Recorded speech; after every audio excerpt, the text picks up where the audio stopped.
Hello, I'm Isaac Hayes III, founder and CEO of Fanbase. And right now, we're accepting investors in our $17 million round to revolutionize the future of social media. Today, for just $399, you can own 60 shares of stock in Fanbase at $665 a share. Go to startengine.com/fanbase and invest today.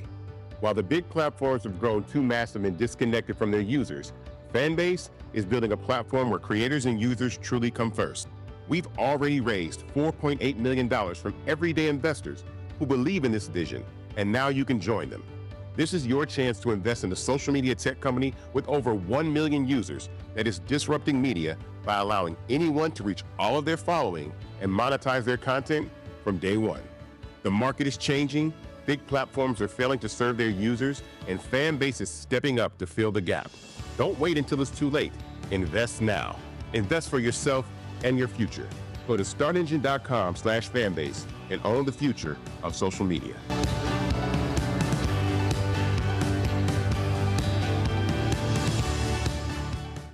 Folks, Black Star Network is here.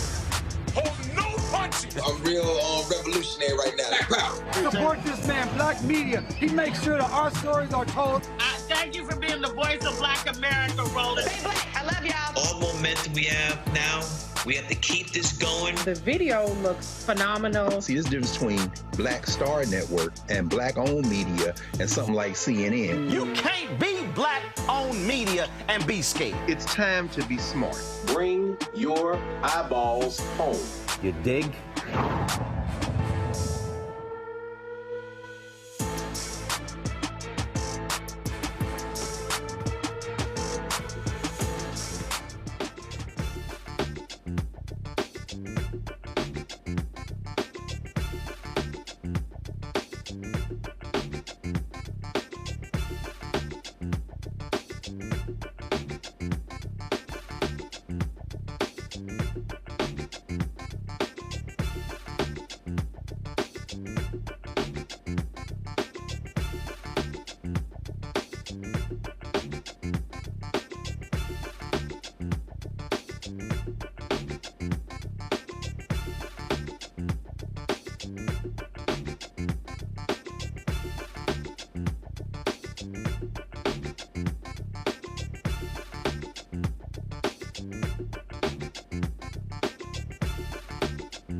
Hello, I'm Isaac Hayes III, founder and CEO of Fanbase.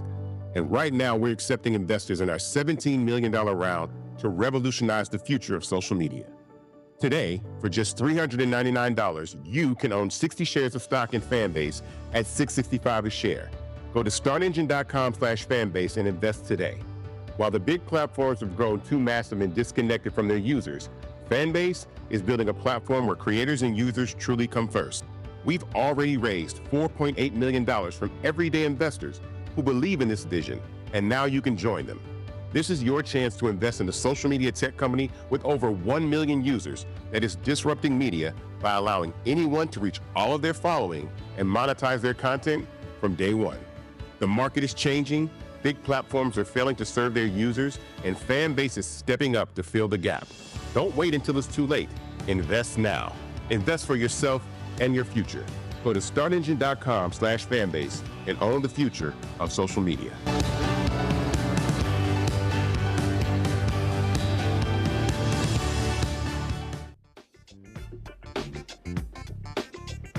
Today is Wednesday, January 22nd, 2025, coming up on Roland Martin Unfiltered, streaming live on the Black Star Network. The twice impeached, criminally convicted felon-in-chief Donald Trump dismantles affirmative action in federal contracting. I'll talk with Ron Busby, President and CEO of the U.S. Black Chambers, and Damon Hewitt of the Lawyers Committee for Civil Rights Under Law about what this means for African Americans. Nearly 24 states are suing the Orange Man, challenging his executive order that could revoke citizenship for children born in the United States. Elie Mystal with the Nation broke down the executive order. He'll join us as well.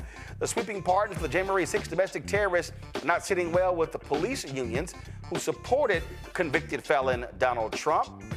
We'll also talk about that. Plus, Trump's immigration order is having an impact, guess what, on school campuses, but also on farms.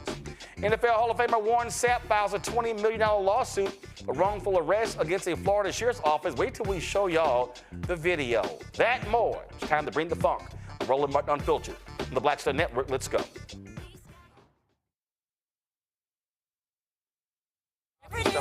Got the scoop, the fact, the fine. And when it breaks, he's right on time. And it's rolling. Best believe he's knowing. Putting it down from sports to news to politics. With entertainment just for kicks, he's rolling. It's on go, roll, y'all. It's Roland Martin, rolling with Roland now. He's funky, he's fresh, he's real, the best, you know he's Roland Martin now.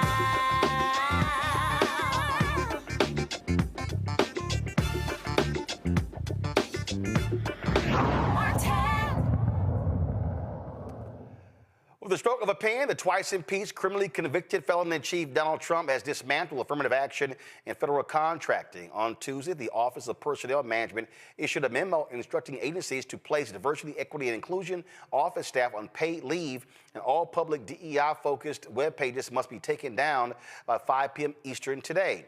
These employees are expected to be laid off. Some have already been laid off. This executive order on affirmative action revokes a directive issued by President Lyndon Johnson that dealt with the issue of discrimination in federal contracting. Joining us right now is Damon Hewitt, President and Executive Director for the Lawyers Committee for Civil Rights Under Law. Don't ask me why he's wearing a purple tie being an alpha. Plus Ron Busby Sr., of course, President and CEO of the U.S. Black Chambers, Inc. No surprise he got a little red in his tie because he's a little Kappa. All right, let's get right to it. Damon, I'm going to start with you. First off, look, we know these guys have been targeting DEI, but the going after the Lyndon Baines Johnson executive order is a whole different thing because that dealt specifically saying you can't discriminate in the hiring of folks when you're getting federal contract. That's a whole different conversation. Well, look, we always knew, Roland, that they were going not just after issues, they're going after people and also going after the money. That's exactly what this is really about. The same reason why they went after federal contracting programs after the Students for Fair Admissions case, the higher ed affirmative action case. And so this is really troubling. You know, the message being sent here and the implications of this rescission is that federal contractors no longer have to take, it seems, undertake affirmative duties to root out discrimination in their own workplaces and their processes. This is essentially an invitation to discrimination. Yep. And the message is that it's open season on Black workers. And, you know, look, federal contractors represent 1/5 of the entire U.S. workforce. So this has massive implications for everyday working Black people. And let's be real clear, which people don't seem to understand. Republicans used to support the civil rights laws. But when Barry Goldwater's book, The Conscience of a Conservative, came out, that flipped it. And then they opposed the Civil Rights Act. You've had conservatives and Republicans who have been saying that a person should be allowed to discriminate. And so that's really what this is about. They do not want to be held to the laws, the civil rights statute saying you cannot discriminate in the hiring. What they're saying is we want to be able to hire anybody we want to, and this is a burden telling us that we can't that we can't discriminate against somebody Black or Latino or Asian or somebody who's a woman. That's what this is really all about. Yeah, you know, we're going to enter a period as follows. Number one, we're going to remind folks of the facts on the ground, but also the law, because no matter what Trump says in an executive order, that doesn't change Title VII. That's the law of employment discrimination. That law was not changed by a Supreme Court decision, That law has remained the same for a very long time. And so these employers have affirmative obligations. What this EO from 1965, the year after the Civil Rights Act, did was it added a layer of protection. It added a layer of affirmative duty for federal contractors to make sure that they were complying with Title VII. So we're probably going to enter a period where this law will be in contest, a period of people talk about rapid evolution. This could be rapid devolution of workplace culture, of open season on Black workers and brown workers. And so we're going to have to meet these people in the courts of public opinion, but also in the courts of law. Ron, I want to go to you. When the idiot Trump was there last time, you and I talked, and they stopped collecting racial data, correct? Correct. So the problem is, we didn't know what was happening. We didn't know what contracting was happening. We didn't know who was it getting. We didn't know if it was an increase or a decrease. And that they stopped collecting racial data across the board, correct? Correct. So when it came to, then what they did was they started bundling contracts instead of typically what happens on the Democrats, they unbundle. The only Republican who actually understood the unbundling of contracts was actually George W. Bush.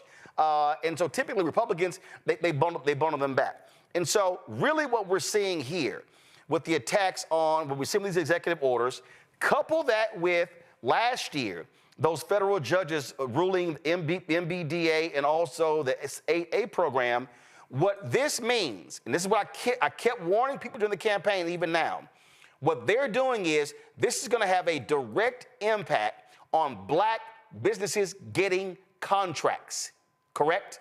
People don't understand that. And as we had been talking, and I know you have been saying it, Roland, voting and elections have consequences. And we had been saying for years, and we saw it during his first term, he tried to come out with the ban on Muslims. He got caught up in the process of George Floyd, and it took his attention away from his original plans.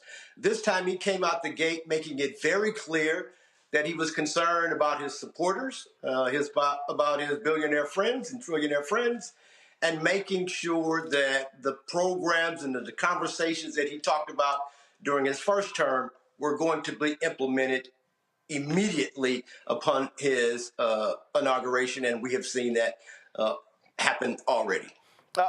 And again, I want to reiterate this, and this is for all of the Simple Simon Negroes who on social media, who were doing radio, television interviews, talking about Trump is going to be putting money in our pockets and how all these things are going to be going down. What they need to understand is that what they are doing is they are going after the money.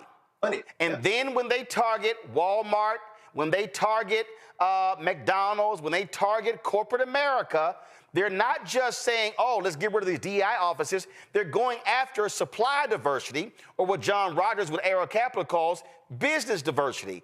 And so what we are going to see, and Black people need to wake up, over the next 1, 2, 3, 4 years, we're going to see a material decrease in billions of dollars flowing to Black-owned businesses who largely employ Black people, who fund HBCUs and Black interests.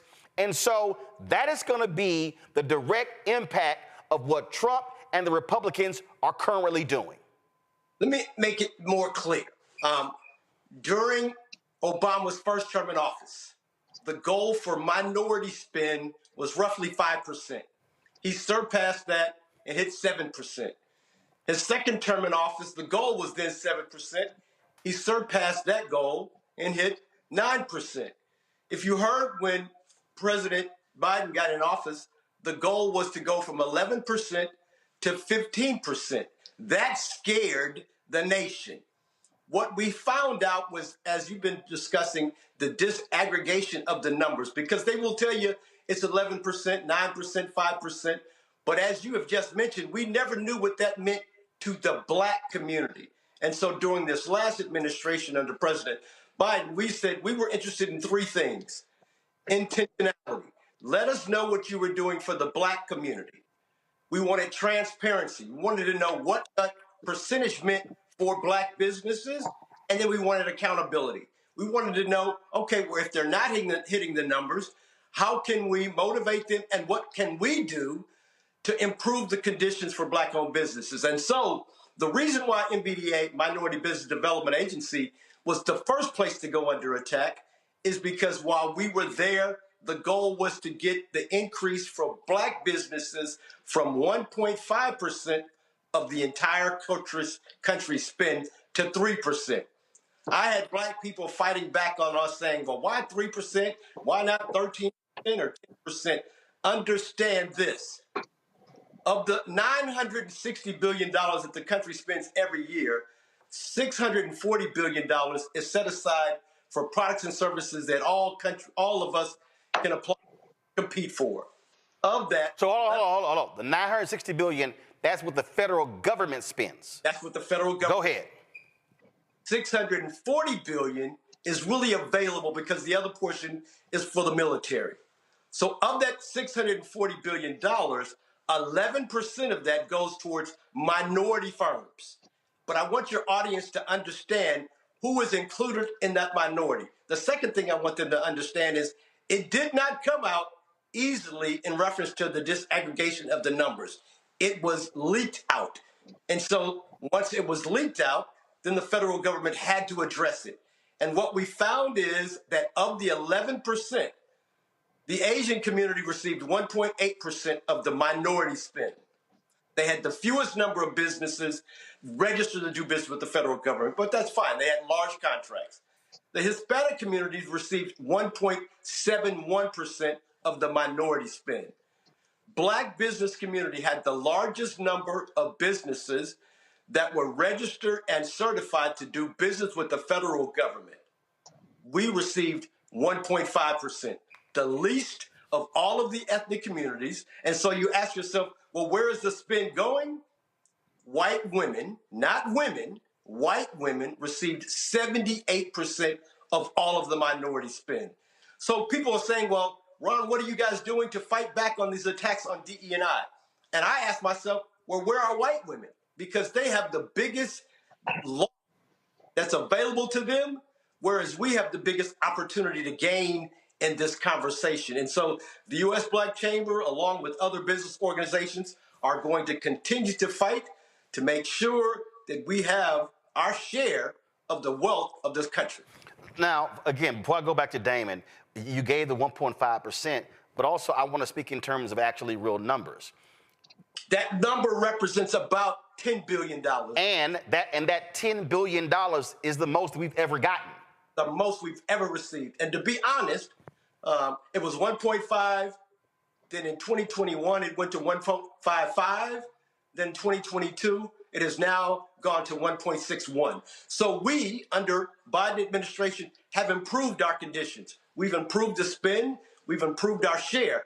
Now we cannot turn back and go back to where we were before. Yeah, and so Damon, this is the thing that I think the people have to understand when we talk about the battle over civil rights. That is a direct relationship to the battle over civil rights. And that's what Dr. King understood. It was called the March on Washington for Jobs and Freedom. That was economics. He said in that speech, of course, which the goofy pastor on Monday did not mention when he talked about America giving black folks a check stamp insufficient funds. And he always talked about, we came here to get that check. What people need to recognize is that the fight over these civil rights laws is direct because the conservatives, by targeting affirmative action in colleges, impacts black wealth, because we know a black college graduate makes more than a black person with a high school diploma, but a white man with a high school diploma makes more than a black college graduate. When they're targeting these, when they're targeting the law schools, now they're targeting, in terms of affirmative action for medical school. Then they're attacking a program in Minnesota to increase the number of black teachers, to increase the number of black doctors. When they attack these programs, they are attacking the ability of black people to make high five-figure, six-figure jobs and earn seven-figure jobs. This is a money battle, Damon. But it is. Dr. King recognized that we could have laws that allow you to eat at lunch counter in a non-segregated environment, but if you can't afford to buy the lunch and buy the meal, then what are we doing here, right? So just to paraphrase Dr. King. So these folks understand this. They are trying to take any means of opportunity and cut it off at the knees. And frankly, if you read this executive order from Trump, labels them as illegal, labels entirely lawful methods as illegal, even things that aren't about race-conscious elections. This is not talking about set-asides or quotas or anything of that sort. This is, and that those things have their place, but this is all about entirely race-neutral methods of training, of education within workplaces among contractors, and also, let's call it insurance, to ensure that folks aren't being discriminated against. They're calling the efforts to stop discrimination in and of itself. And so it's all about limiting economic opportunity from every avenue of American life. Absolutely. Damon Hewitt, Ron Busby, I appreciate both of y'all joining us on the show.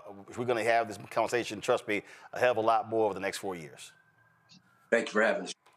We'll be here, man. Bringing my panel right now, Rebecca Carruthers, Vice President, Fair Election Center out of D.C., Jade Mathis, Esquire, with the Jade Mathis Law Firm out of D.C., and Political Sis, social media, political activist out of Knightdale, North Carolina. Glad to have all three of you here. Rebecca, I'll start with you. I keep saying that if you go down 2 blocks from here, there's only one federal agency that shares a lawn with the White House, and that is the Treasury Department. White House is power, Treasury Department is money, power and money. If you ain't having a money conversation, you're not having an American conversation. And what people need to understand, which is why I wrote this book, White Fear, How the Browning of America is Making White Folks Lose Their Minds. This is a money conversation, and what these right-wing MAGA people are pissed off about, they do not want to see black people continuing to advance, and so they want to shut down all of these programs that have aided African Americans in being able to generate wealth. You know what, Roland? I spent a lot of time talking about how I grew up in the Midwest, Nebraska specifically. And one of the things I really learned about racism in this country, especially when my family would go to the South to visit relatives, is in the South, white people generally don't care about what you have as long as you don't live next door to them. If you live down the street, that's fine. You can have whatever you want. But up north and also in the Midwest, they don't care if you live next door to them. They don't care if you live across the street, but you better not be doing better than what they are. And so what's interesting with watching this new administration, the second term of President Trump, like you said, this is purely a money grab because quite frankly, $10 billion in a near $1 trillion budget really isn't that much money when we talked about the 1.5% that Black folks as a racial minority gets in these different set-asides to make sure there's a diverse supply chain within the federal government. And like when you talked about that 78% number, 78% of that like $660 billion is going to white women. So in the grand scheme of things, $10 billion isn't that much for our community. It's not that much across the United States, quite frankly. But the fact that we are even getting that for some of these people, that's the problem because they feel like we should not be getting anything. I mean, here's what's crazy, Jay. The white woman in Tennessee that sued the 8A program, here's what was crazy. She was a part of a program for women. That's how she was able to get contracts. She then sues the 8A program saying, oh, I can't participate in that, and she never even applied. So the white woman was mad at the program for minorities, and she was mad it didn't include her, but she had no problem with the program that was for women, for white women like her. And this is what we are dealing with. These white folks talk about, oh no, it needs to be a meritocracy. It needs to be, oh no, we shouldn't have double standards. But they got no problem when we know white folks are getting a hookup for their whiteness. Yes, and speaking of hookup, that is one word Trump never uses, or we don't hear often used, is nepotism, right? They talk about everything else, and we want it to be equal here, and gender rights, and all of this, but nepotism was the one key word that he always leaves out, which he was the beneficiary of, right? And I essentially feel like what Trump is saying about DEI is that he's implying that it's discriminatory, but it's only discriminatory when whites, Asian Americans, and whites, Asian Americans, and white women, when they don't get their way or when they don't get the positions that they want. That's when it's discriminatory. I think that's the part that he's implying and willingly not saying. No, he's not implying, they're actually saying it. That's what they're doing. Political sis, go ahead. You on mute. You on mute. Unmute. I don't Now, there you go. Go ahead. Okay. One thing I don't think they understand, especially white women, veteran white men, is how DEI impacts them in a good way. When it comes to Obama, along with the LBJ executive order that Trump took away, Obama added the gender along with gender identity, I think. But that's going to affect white women as well as black women. So I think that's something we need to keep in mind. And I don't know why the Democrats, especially here in the South, can't drill that into white working people, white working women people. But I think if we can do that, then we can get somewhere with some votes. But then that's going to require people to have a conversation they frankly are unwilling to have. They're scared to have. Of course. One of the folks who has no problem having that conversation is Congresswoman Jasmine Crockett of Texas. She joins us right now. Congresswoman Crockett, thank you so very much. Listen, we know what they're doing. We saw this movie before. They want to throw so many things at one time and have people just scatterbrained, disillusioned, but I'm not falling for the okie doke. What this is about, Congresswoman, is they want to attack the money source. They do not want to see black advancement. They want to go after the money, and they're not satisfied with white women getting 78% of the federal NWBE contracts. They want 100%, and those white women are silent. And so folk need to understand, and frankly, Democrats need to understand they got to be a hell of a lot more aggressive in understanding the game being played here. Yeah, so for me, it is overwhelming for so many people. He operates in chaos and only chaos and confusion. And he consistently hides some of the really big things in the chaos, right? So I appreciate that you're talking about the executive order as it relates to civil rights. And so I think it is important for people to understand that Republicans and Democrats alike, including Donald Trump, consistently signed off on this EO, and this time he decided that he was going to rescind it, right? And so when people are like, oh, well, what is it about immigration? And, oh, what is this DEI thing? And, oh, what is this going on over here? Here's the reality. It is all rooted in white supremacy.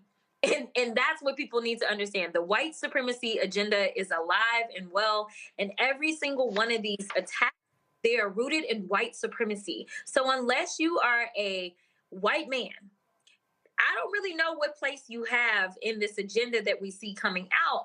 And by keeping us divided, by having those that understand the importance of affirmative action, those that understand the importance of diversity, equity, and inclusion over here fighting this fight, and then those that are so concerned about their family members and whether or not they're going to be deported, they're over here in this other fight. Instead of uniting us, we need to understand that it's not an attack on just one group. It's an attack on all of us, and it is all rooted in white supremacy. Even this random whitewashing of Jesus and this narrative around Christianity, it is the white supremacist narrative of Christianity, the same one that kept black folk enslaved. Well, here's a perfect example. I'm going to pull this up for you. Today, I was perusing social media, and people need to understand you got to be careful with, because it can get real overwhelming. So this tweet here came up from this Geiger Capital, and he tweets, affirmative action is systemic racism. Not my opinion, look at the data. So he shows Harvard applicants, all in the top academic, had vastly different chances of admission depending on their race. And so he puts this here, okay? So this is the first one that he puts. And so Hugh Hewitt, conservative radio show host, retweeted this, and I saw it. And so I, of course, responded this way. Hey, Geiger Capital and Hugh Hewitt, now do legacy. Please tell me the race and gender of Harvard students admitted due to legacy. White people never want to call out legacy. I'll wait. And of course, Congresswoman, they never responded because what they know for a fact is that if you put on legacy, that's absolutely white people. And so they want to label everything else, oh, this about merit. But legacy ain't merit. It's a whole bunch of grossly unqualified white folks getting into colleges and universities because their parents and grandparents went there. And that's the game they love to play. Yeah, no, you're absolutely right. When they try to play this game, I just remind them of the people that Trump has decided should be in his cabinet. They are all unqualified. Let me tell you something. I can find somebody of every color, of every sex, of every gender, of everything that is better qualified than every single one of his nominees. I absolutely can. Because right now, what we see playing out and the reason that we needed affirmative action is because it's always been this cronyism. It's been the good old boy system. And it was about making sure not that you were given a hand-me-out, but instead of you saying the pool of people that I'm looking at, they are only white men. Instead, I'm going to look at everybody. And I'm going to try to make sure that we have everybody here. Y'all can talk about admissions all you want to, but when it came down to getting grads such as Barack Obama, he may have been admitted because of affirmative action, but I can tell you for sure that he didn't somehow become the president of the United States as the only black person to hold that seat because of affirmative action. He became president because he had a work ethic about him. And back then, we actually cared about ethics in some way. So he had one wife. He had one woman that he had children with. He had no criminal record. That is what we required. And he also was intelligent. Yes, it may have been affirmative action that got him there, but it wasn't affirmative action that was going to keep him there. So whether or not we get a chance is all it's about, is making sure that you will say. It's basically like I've been talking about, we need to take up the ban the box legislation, which is legislation that I filed on the state level. Well, considering the fact that we have a 34-count convicted felon that is sitting in the White House, arguably the most prestigious job that you can have in this country, and he just happens to be a felon. I don't know why somebody can't get a job at the Walmart because we refuse to ban the box on the application. That's honestly what it is. What it is literally saying, I am going to consider you even if this is your record. What it is saying, I'm going to consider you even if you aren't a man. I'm going to consider you even if you don't happen to be white. That is all it is. It's opening up the consideration and giving us a chance. But at the end of the day, just like any other black person will tell you in this country, we have always had to work 10 times harder. So just because they gave us a chance, let me tell you, it is so much more difficult for us to say. Last question for you. I know you have lots of other things to do. It's been already a very long day. When it comes to Democrats, and listen, you tried to become chair of the Democratic Policy and Communications, whatever the title of that committee is, and I can tell you, here we are almost at the end of January, and look, very limited opportunities that we've heard from Democratic groups, DNC, from House, Senate, or whatever. And I'm just trying to understand, after the shellacking that took place in November, after we saw what happened, how Republicans utilize independent media, streaming shows, things along those lines, are Democratic leaders going to wake up and realize this is a communications war and paper press releases ain't gonna cut it? I don't know. all I can tell you is thank you for being my constituent. I had the best numbers in the entire state of any challenged Democrat or Republican seeking re-election because I believe in communication. And the way that I do communication is completely different. And I can tell you that the old school way of thinking, and I won't name any names, but I definitely remember someone who's actually gone on who talked to me and said, well, there's no way you can do all of that media and be effective. And I'm like, I can kind of walk and chew gum. Like, I can do both, right? There is a sentiment, seemingly from old school Democrats, that you kind of keep your head down and you just do the work. And I do want to be clear. We absolutely need to do the work. But if no one knows what you've done, really, what was the point? Right?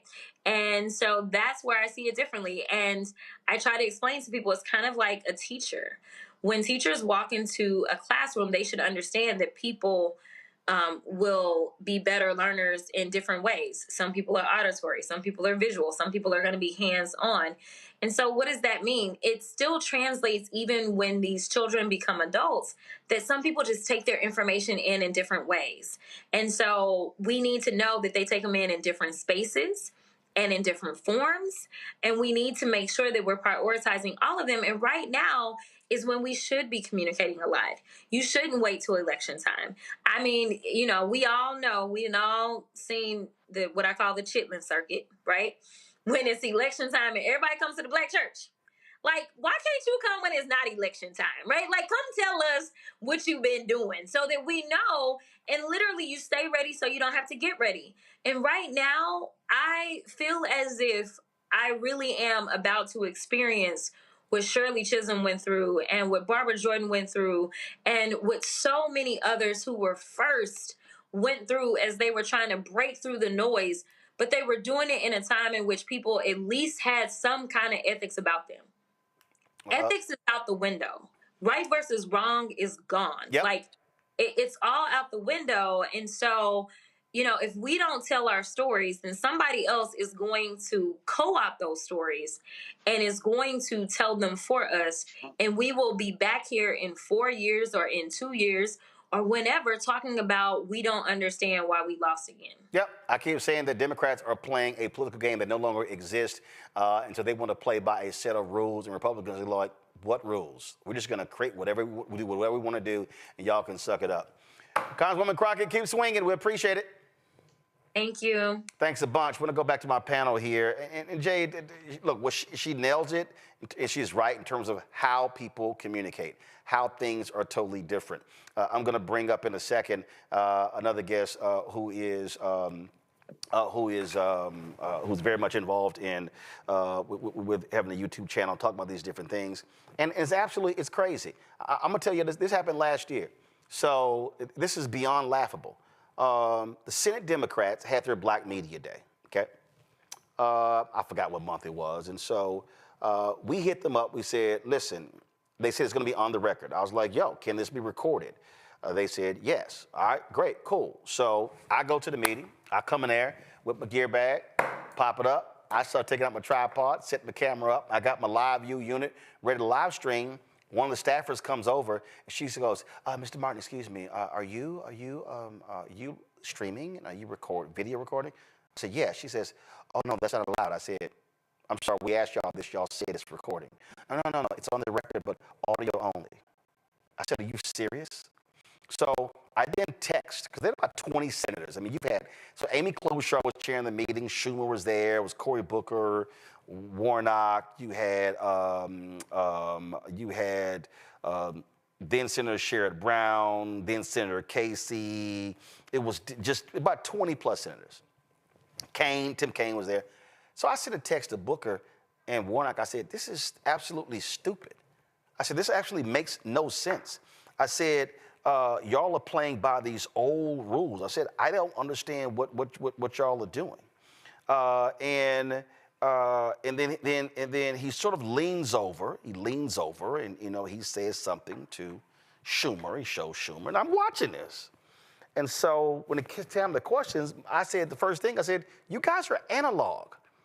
I said, you're talking about audio only. I said, I said, all of y'all have sat here and complained about how y'all have done this and this and this and this and this and this and impacted black people. I said, but don't nobody know. And I said, so you want me to record the audio, so now I got to go back and create a slideshow to put it on Instagram and on TikTok and Snapchat. I said, where if we could sit here and record it, we can actually get it out. I said, one video can literally go viral.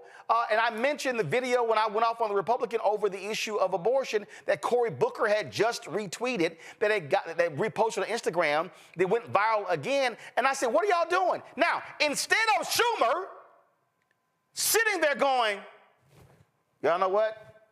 Mr. Martin is right. He's correct. go ahead and record. No, they continued the meeting with the old rules. And I'm like, this is why you're getting your asses kicked on communication, Jade. Yeah, and quite frankly, to tell you, they probably didn't want it to go viral for several reasons. So that may have been one of the reasons they did not allow you to for their own personal gain. But yes, communication. Right now, I feel like what they're doing is they're telling us what to do, right? You're instructing and you're telling, but we can't communicate back what we need, who we need it for, who is it going to be beneficial for. We're playing the listening game now, but we don't have a say in anything. And that's the game that I feel like is being played with this lack of communication or miscommunications. I mean, political said, this is what I said to Booker, because I still have the text. I said, I hope folks notice that this is not a black press meeting. USA Today, Semaphore, Huffington Post, myself, a freelancer, and Ebony Jet writer are here. This room has gotten smaller since the first one 2 years ago. The ad money speaks to this issue and actual outreach. I can guarantee you that very few people will hear about this. I have 1.26 million YouTube subscribers, a total of 4 million plus followers. Having no video just wastes the moment. And Booker agreed with me. This was April 17th. We now got 1.55 billion. But the point is, I'm like, what world are y'all living in? How in the world do you think you're going to be communicating in a new world? And this is the fundamental problem here. Democrats are getting their asses kicked because they don't recognize that the world no longer is the New York Times, the Washington Post, the Wall Street Journal, USA Today, CNN, MSNBC. That ain't the world we're living in. Why did they send content creators to DC? I mean, to the DNC. Why did they send us to the DNC? Because that's where the public looks at us, right? They're listening to us. There's a such thing called primaries. And this is what I tell my followers all the time. People can be primaried. They're supposed to listen to us now. We lost by doing things the old way. Jasmine Crockett should be heading that right now. Nancy Pelosi, I'm sorry, with all due respect, she needs to go. Chuck Schumer needs to go. We need new leadership. That is the only way things will get, that's the only way people will get elected, the right people. Here's what's crazy here, Rebecca. And Carol, correct me if I'm wrong. Actually, I'll ask Carol this first. Carol, have we gotten a single email from a U.S. senator or their staff saying, hey, we'd like to get on the show to talk about, this is before the inauguration or now after, has anybody hit us and say, hey, can we come on? Okay, Carol just said no. Now, let me be real clear. There is not a single show out there. It's not a daily show, news show that targets African Americans that's bigger than us. Not one.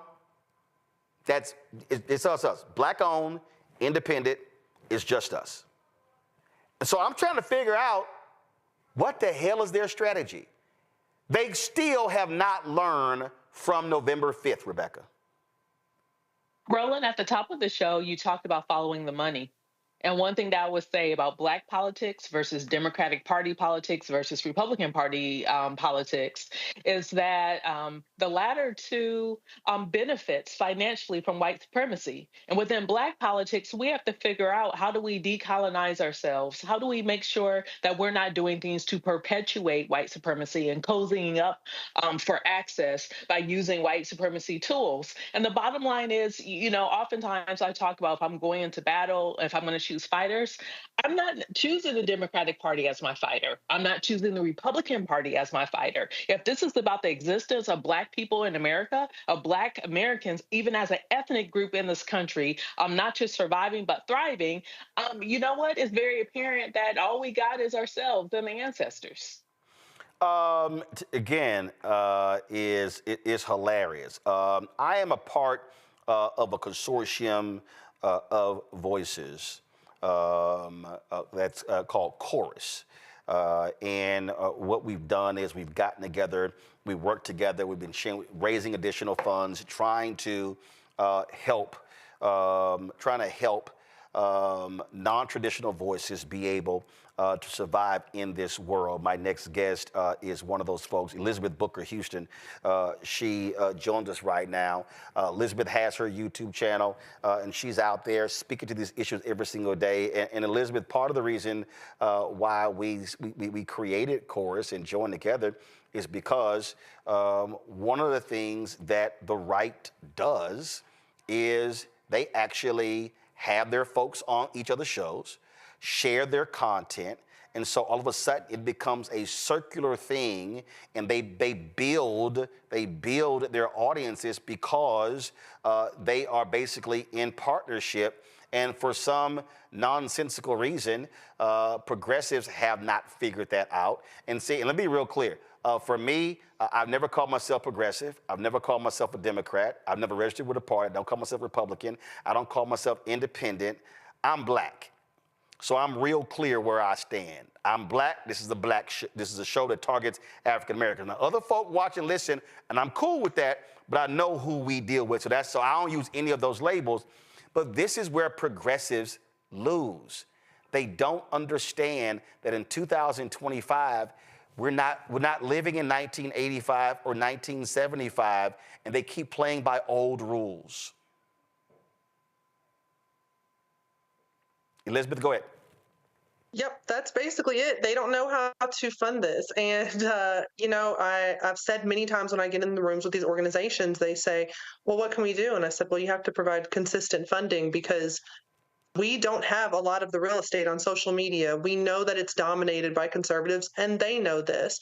I had the displeasure of being on a panel for the Media Post conference in D.C. Last week, actually, that also included Alex Brusewitz, who is the advisor for Donald Trump. And he bragged about the fact that they have so much pull, whether it was on TikTok, YouTube, Facebook, wherever. They have a lot of influence on those platforms. And we know, even if they don't want to admit or share numbers, we know what gets talked about in these circles when it comes to contracts and pay. We know that they are being paid and funded and supported. And just like you said, it's not just money. Also on each other's platforms, each other's podcasts, they make something happen. I mentioned to one organization, for example, I said, hey, you need to look at investing in time and energy and support when it comes to Substack, because that's the new place where it's at. And some people said, oh, yeah, well, we'll see in a few months and 9 months, a year, how it's going. No, like you have to make it the space. That's what they do on the right. They don't say, let's see if something's going to pop off. They say, we're going to make it pop off. We're going to make it the space. We're going to make sure that we take over and that our voice is heard.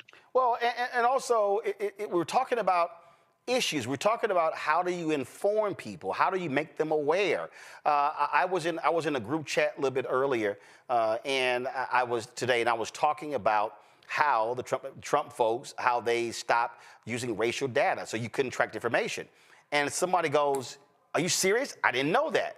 And this is an extremely smart person who's a lawyer, very plugged in, but I don't assume everyone knows these things. And so if you're not using the communication mediums to be able to communicate to the people, then you're going to lose. The reason you see these right-wingers out there who have no clue about the truth is because they are being bombarded with conservative radio, Fox News, Newsmax, OAN, On American News, conservative digital, the entire ecosystem. And that's why it's a lot of clueless people, because they don't go outside of that system. So, and now, of course, with Elon Musk owning X, it's gonna become his South Africa apartheid site. We already see how TikTok is flipping to kiss Trump's ass. So is Mark Zuckerberg with Facebook as well as Instagram. And so this is an information war.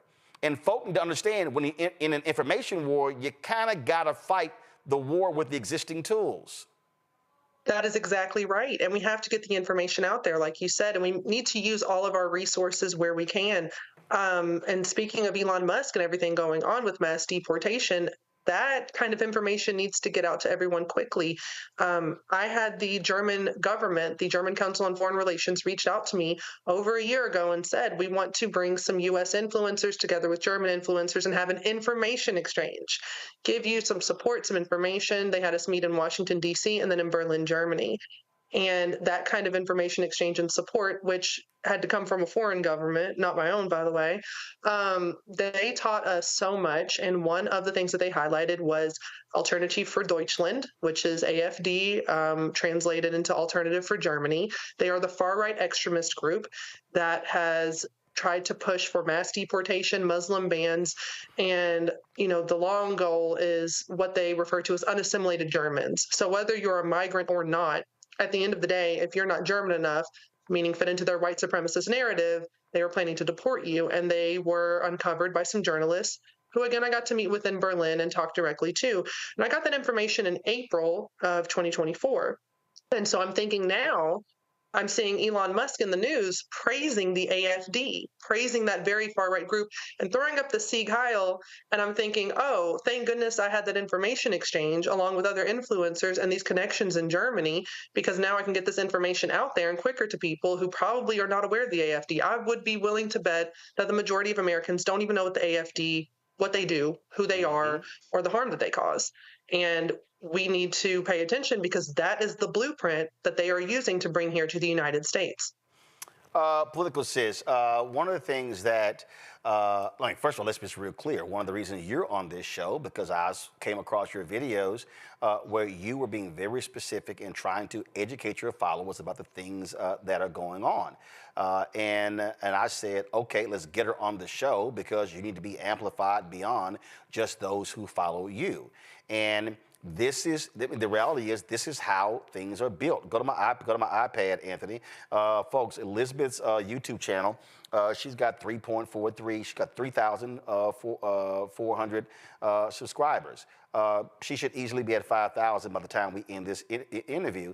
But if we don't do this, then if you have a smaller following, and then I have a larger following, and I'm amplifying you, then that's just information I don't have terrain I don't have to go over again because you're already doing it. So we don't all have to be doing the exact same thing. And so, boom, you got this here, cool. I don't have to cover that, but I can repost it, share on all of my social media platforms.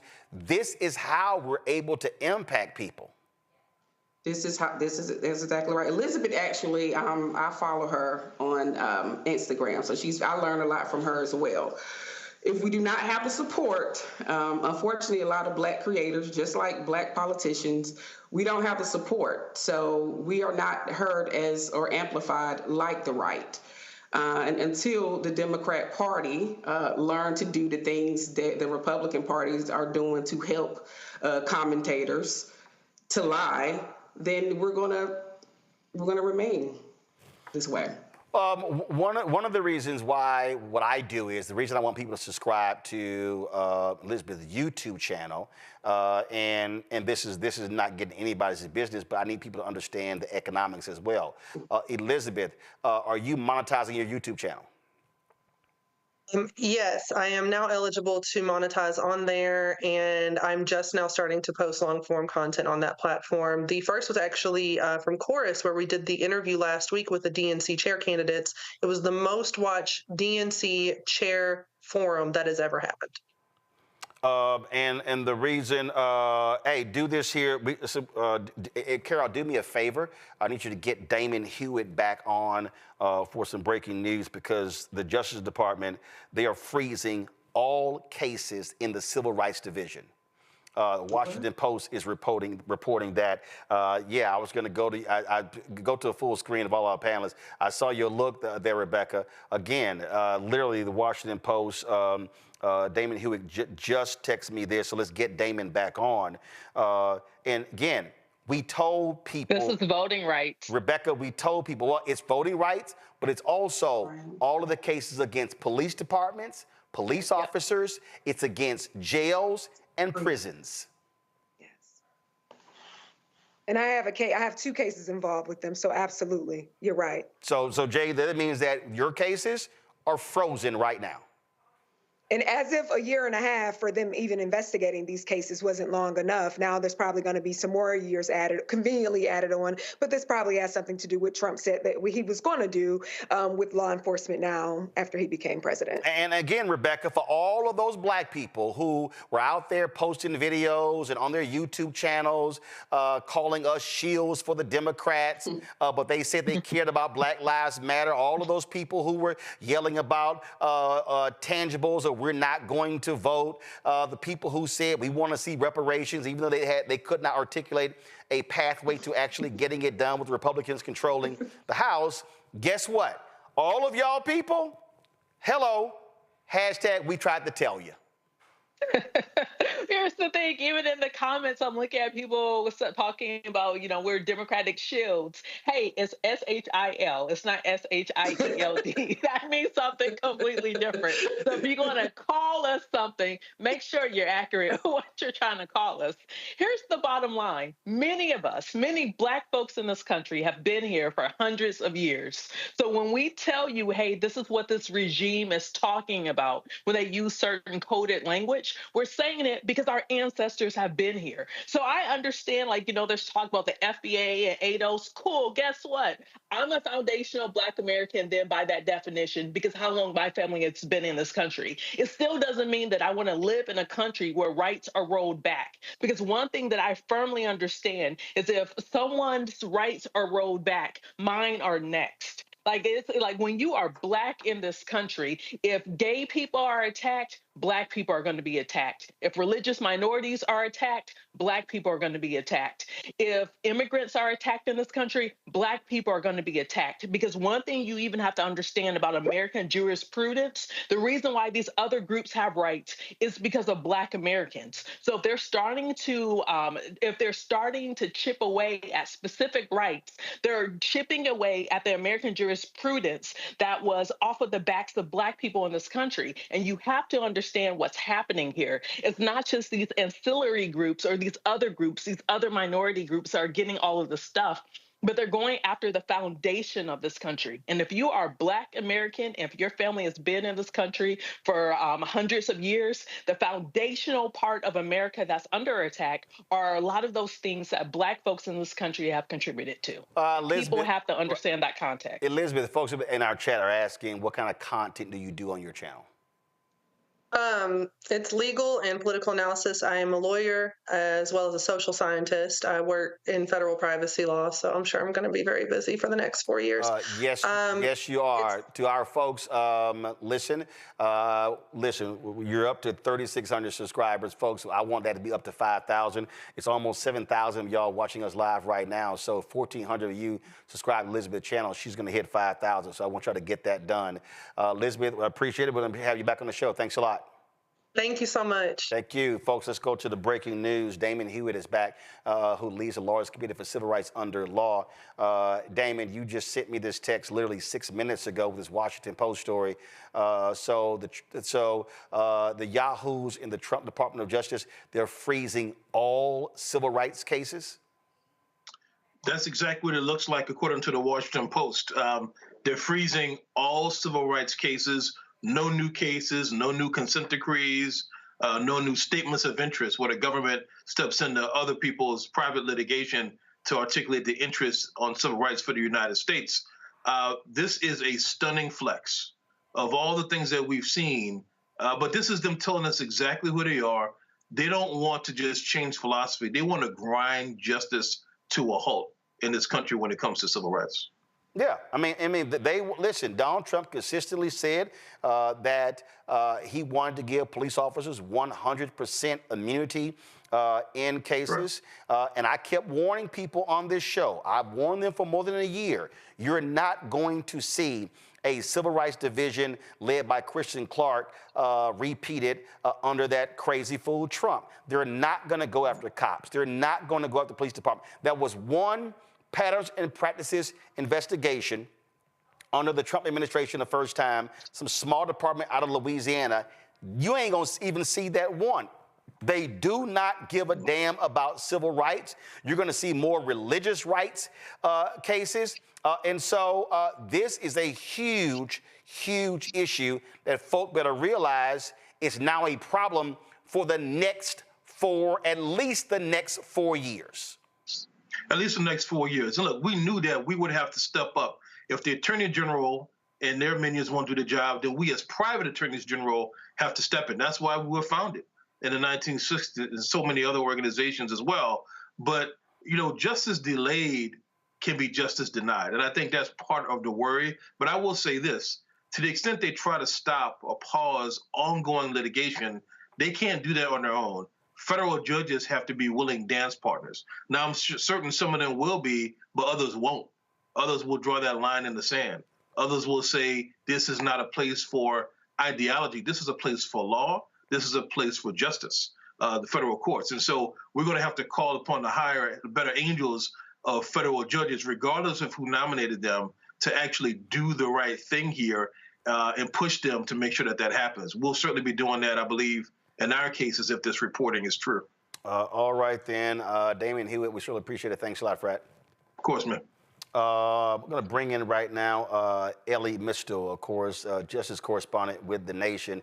Elie, before we get to the topic we were going to talk about with you, this news here is huge. And again, this is one of those things that we warn people. You heard Damon talk about, well, you know, these federal judges going to have to do their job. But here's the problem. Again, elections have consequences. When you have Republicans who now have a 53 to 47 majority in the United States Senate, they can now confirm hardcore right-wing federal judges, and that's exactly what they want to do.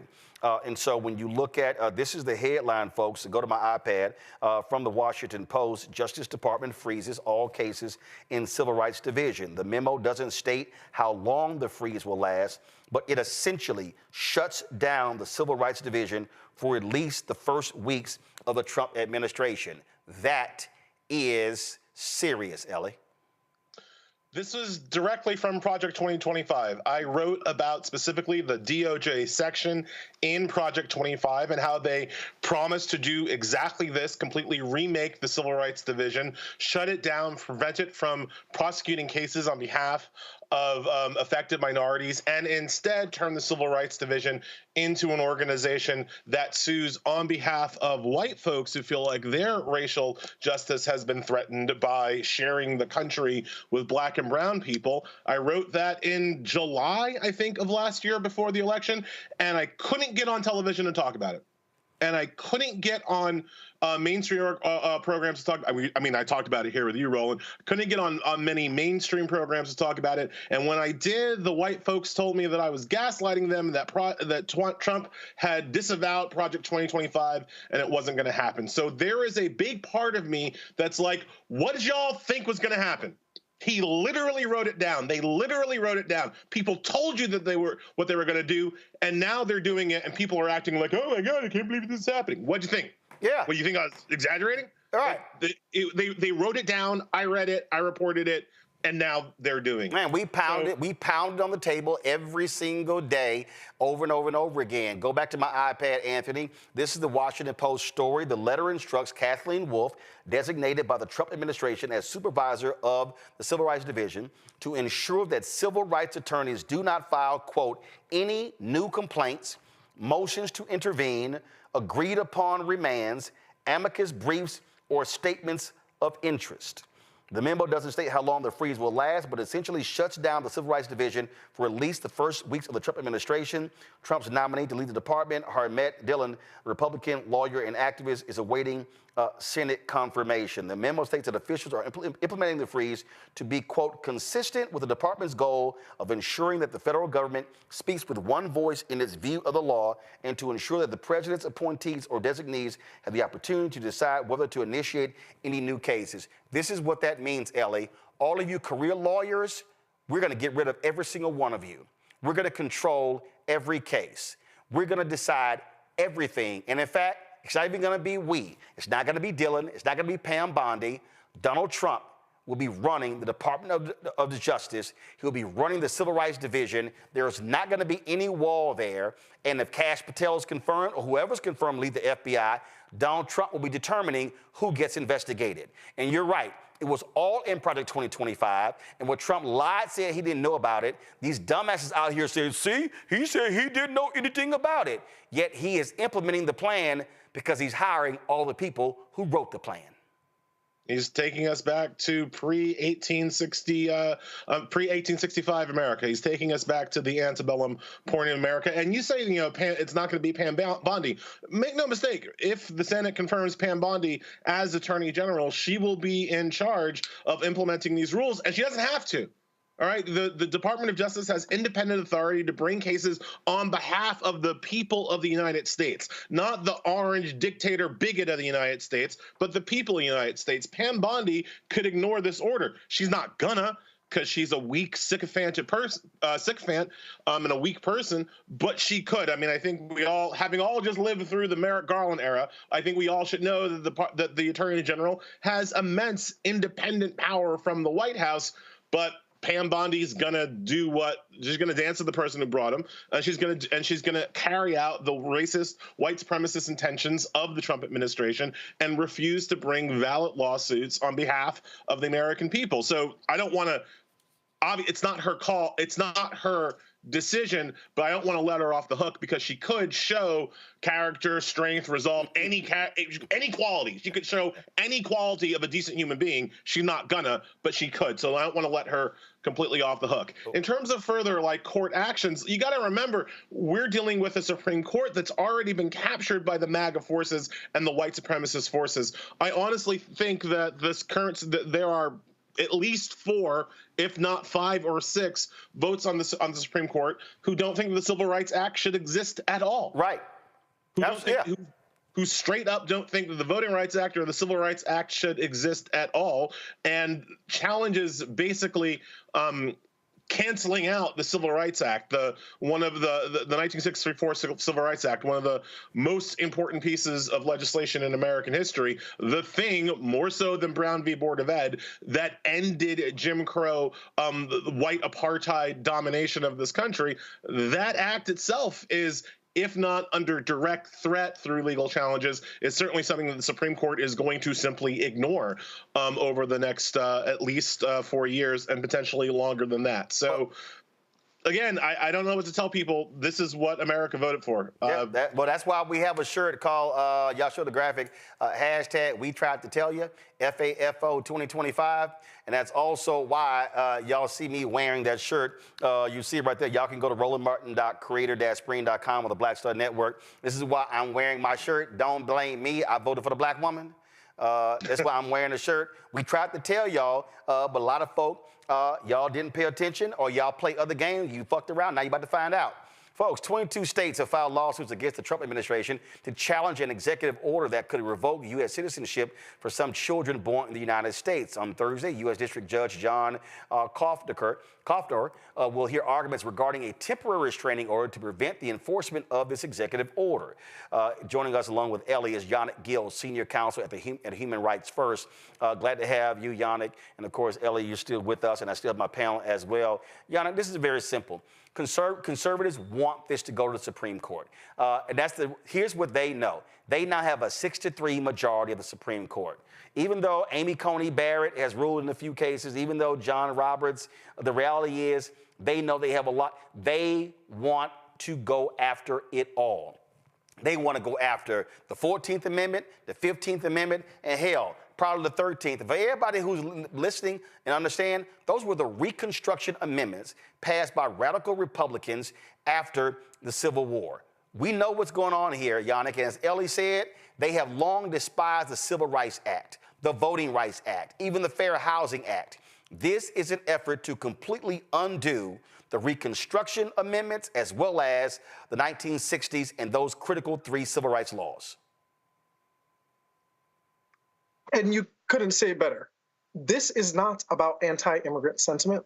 This isn't even about immigration law. What we are seeing right now is a white backlash.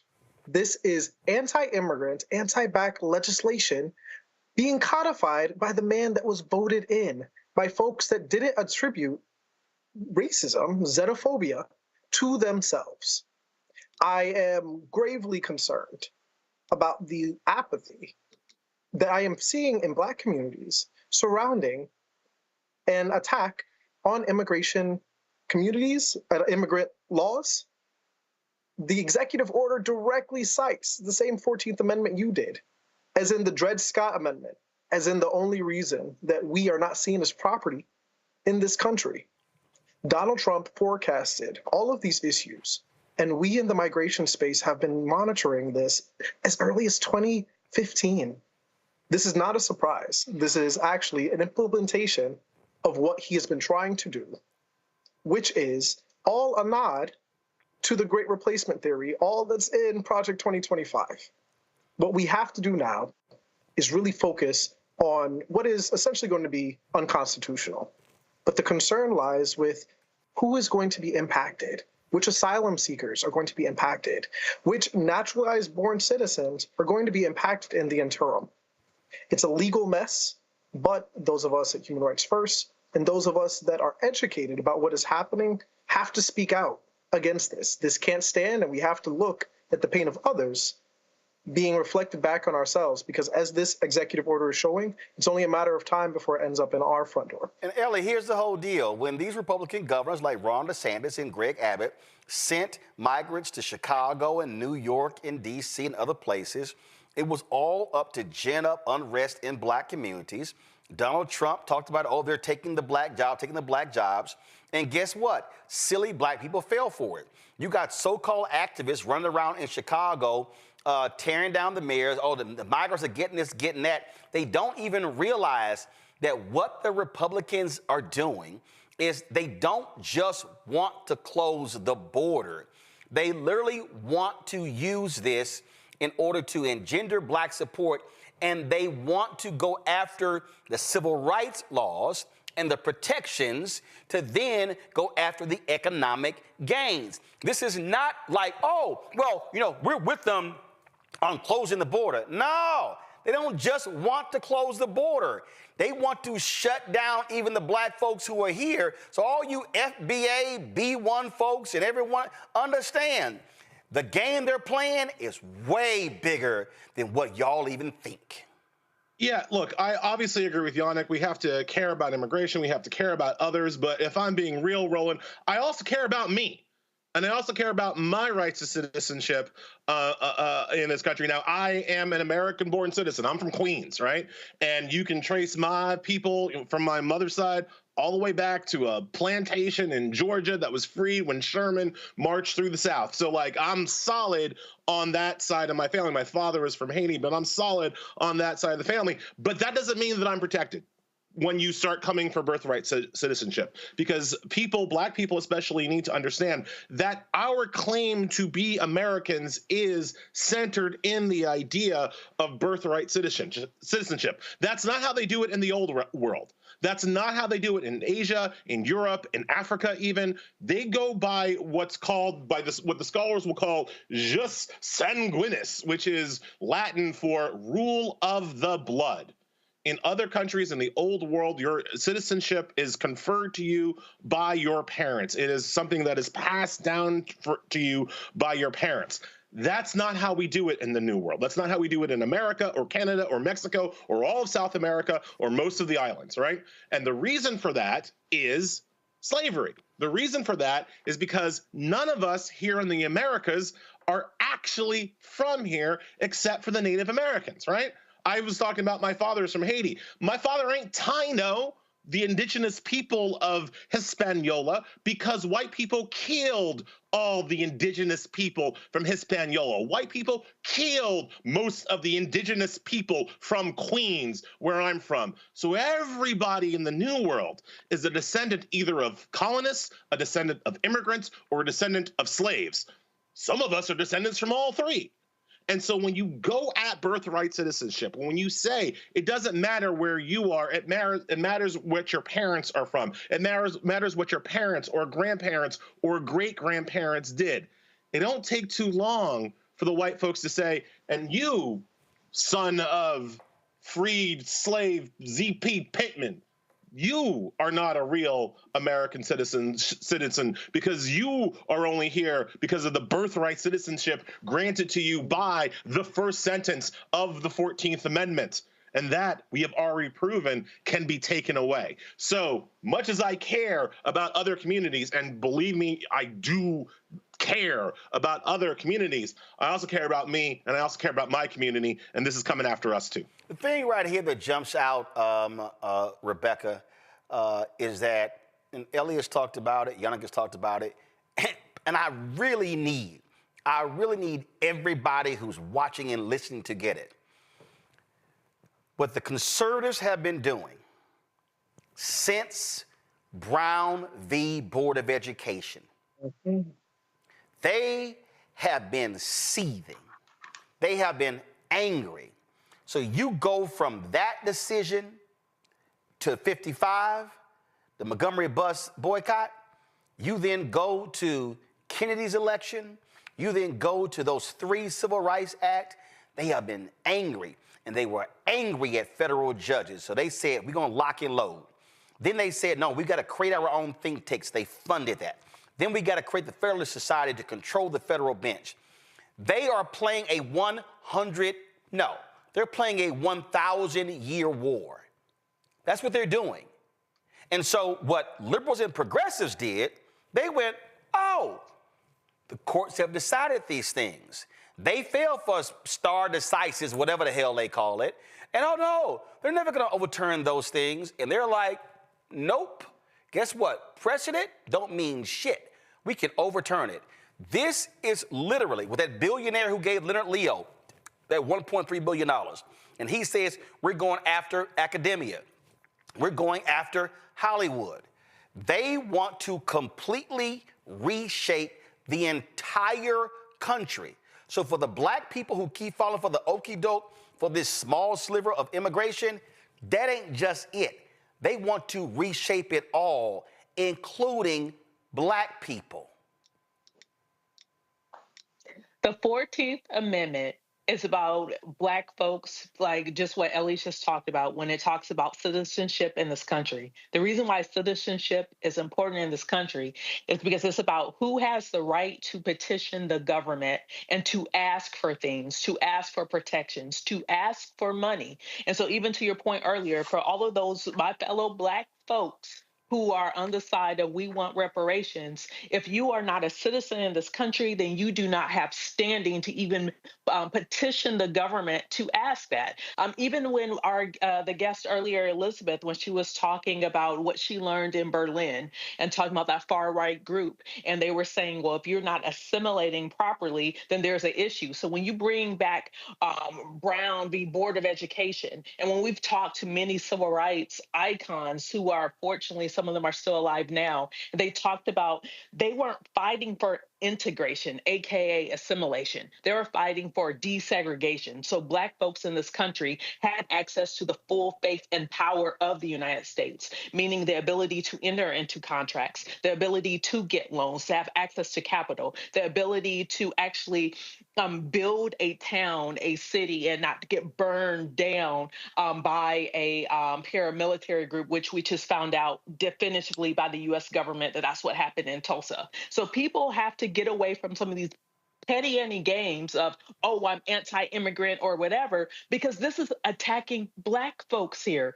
And people have to understand what the underpinning of these arguments and what the underpinning of what Project 2025 and what this new administration's agenda is. It goes back to that foundational stuff. So if people want to talk about foundational America, then this is what the argument is, but you have to understand the context to even know what's going on instead of falling for the okie doke and saying, oh, well, yeah, you know, these folks are here now are taking my job. It's deeper than that. Political sis, you're there in North Carolina. They're literally trying to steal a Supreme Court seat. They have a 5-2 majority. They wanted to be 6-1. Anita Earls is up for re-election next year. And then, of course, there are 3 Republicans who are up in 2028.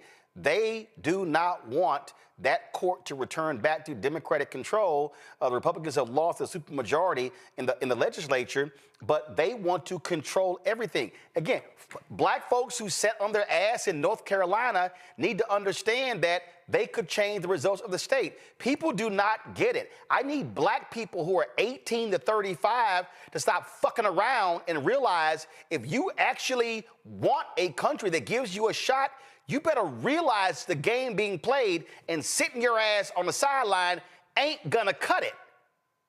And it's not just that. They're also trying to strip the power away from our current governor and our attorney general. But I want to go back to, I think, Rebecca, I hope I'm saying your name right. Yes, Rebecca.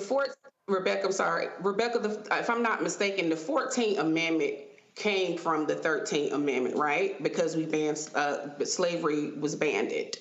And because of that, states came in with the black codes. And then we have the 14th Amendment. So at the end of the day, it still comes back to black folks, citizens. It still comes back to black folks. When America is bleeding, black people are dying. Everything comes back to us. All laws just about comes back to us. And we need to understand this. This is why I say it's so important that we understand our history, because history does repeat itself. Unfortunately, the bad history repeats itself too, only if we allow it. Yannick, and Elie, look, the lawsuit by these folks challenging the 14th Amendment is going to wind its way through the courts. But what they're doing, and I'm going to go to Yannick first, then Elie, then I'm going to go to Jade. What they're doing is they are trying to chip away. They did this with the Voting Rights Act. After Section 4, then Section 2. That's what they're doing here. Yannick, absolutely. First. If we look at the language, all persons born and naturalized in the United States and subject to the jurisdiction thereof are citizens in the United States. It does not take a legal education to understand that very plain language. Now they're trying to attack jurisdiction of any person in this country, regardless of their nationality, regardless of where they are from. It's under the jurisdiction of the laws of this country. We see that all the time when it comes to this alleged crimes ring that's happening within immigrant communities. But I also want to go back to the point around this division that seems to exist between the ways that the laws are applied to the immigrant community and the black community. I think the name that all of your viewers should look up is Peter Sean Brown. This is a black man born in Pennsylvania, living in Florida, who himself was found in ICE custody. Why? Because of perception. Why? Because of the way that he looked. We have to understand that these laws are not going to be applied with any sort of logic. They are trying to dismantle a system that was already broken. Mr. Brown was in detention for weeks, being deported to Jamaica, a country he had only seen on a cruise, because of these same concepts that the Trump administration is now trying to push forward under these executive orders. So you're saying, so I just want to be clear. So you're saying that if an ICE officer goes, hey, Roland Martin looks like he ain't from here. That's where they carry your papers from. They are setting it up where they can detain anyone for any reason. So this is gonna be going back to South Africa where they had the passbook, where I'm gonna have to prove my citizenship, right? Listen, we've seen it already. Our communities are over-policed. I lived in the Dominican Republic, one of the only other countries that has similar laws around birthright citizenship. And there, anyone who was perceived as Haitian is regularly dealing with police harassment and having to show their papers. That is what Trump is trying to replicate in 2025. Make it make sense. Elie? Yeah, so I want to talk a little bit about the court case itself, because I don't want to give false hope. This is such a flagrant violation of the 14th Amendment that I don't think, at least right now, he's got 5 votes for it. But the question is always one of timing. If you look at the operations clause of the executive order, it authorizes, starting 30 days from Monday, for the Bureau of Vital Statistics to stop issuing birth certificates, for the Social Security Administration to stop issuing Social Security numbers and ID cards. And if you're ever a parent, you know you get those things pretty much before you leave the hospital. You apply for those things before you leave the hospital when you have a new miracle in your life. So starting for 30 days from now, there is going to be a class of babies who nobody knows exists, who have no official documentation of their citizenship or just identification because of these Trump orders. So let's say the Supreme Court doesn't take this case before 30 days from now, before February 20th. We start with now everybody born on February 20th, we don't know how many people are going to be effective, right? Going forward, if a court takes a year, 2 years to get around to overturning this case, and I'm saying being hopeful, let's say the court eventually overturns it. If it takes them years to do that, you're going to have an entire class of citizens who should be citizens but don't have any papers and any documentation. And who's going to go back and find them and make sure they get their birth certificate, make sure they get their papers, right? They're going to be 2 years old. They can't say lawyer yet, right? So who's going to go back and do that? And then the other thing we have to remember is that even if the court overturns this executive order, who's going to stop Trump? Trump is the person who controls the military. He controls the Justice and State Department. He controls all of the federal agencies that we're talking about that might issue these documentations. What if Trump just says, no, I'm just not going to follow that order. I'm going to follow that order very slowly with all deliberate speed, which is another trick the white man likes to use. We are looking at irreparable harm if the Supreme Court even allows this order to take effect within the next 30 days, and that's assuming that eventually a year, 2 years, 3 years from now, the Supreme Court gets around to blocking it and restoring birthright citizenship. That will come too late for 1-year-old and 2-year-old and 3-year-old babies who were born without identification, without birth certificates. And then you can always imagine, remember, the birtherism that Trump started with, he never went away. He never stopped. The white media stopped talking about it, but he never stopped thinking about it. It's a way to question the very birth certificates of people who aren't white in this country. Jade, people may think, oh, you guys are you're just being alarming. We're trying to tell you this is a 5-alarm fire that's rapidly going to be a 6, a 7, an 8, and 10. This is going to be a raging inferno. I'm not being callous with what's happening in California, but people need to understand that Project 2025 was real. It was not a document. It was a game plan that they are executing. Jade? Yeah, Roland, one of the things I wish that people paid closer attention to during the election season was that the best indication or indicative of how the future is going to be is based on the past, right? And in 1973, Donald Trump and his father had to settle a case against a fair housing. They had a regulation for a restriction against a Fair Housing Act in which people were trying to move into their properties who were Black, but they were discriminating against those who look like us because they were predominantly white buildings and wealthy buildings. So that is this happened 40 years ago, right? So he showed us what he's capable of, and he's reminding us now, but he's more empowered. So now he has more power, so it's going to be a lot more vicious. And when you talk about the citizenship, you all gave analogies as well. When you were talking, the only analogy that kept popping in my head was like, this reminds me of when the slaves were freed, right? But they had to have freedom papers, right? So if someone's going to get stopped, then what do I have to give you these papers for my citizenship? That's the analogy that was painted in my head. So I think you made a really critical point earlier, Roland, when you said this generation up to that 19 or 20 years old to 35 of Black people, they really need to wake up because they're distracted. I believe they're distracted on social media, so you're only seeing what they want you to see about Project 22, right? Or about what the next administration plans are. They're selectively showing you what they want you to see, so you're not woke enough and you're too distracted to pay attention to what the real plans are, which are going on right now. Yeah, the only reason I'm saying 1835, because in 30 years, that 18-year-old is going to be 48 years old. And don't think for a second that what's happening today will not have a direct impact on you when you're approaching your 50s. And we start talking about Social Security and Medicare and Medicaid. That's what we're talking about. So this is not, oh, man, you calling out young folks. No, this is saying every decision being made today has a direct impact on the next 30 to 40 to 50 years. Yannick and Elie, I appreciate y'all joining us. Thank you so very much. Won't be the last time y'all are on the show.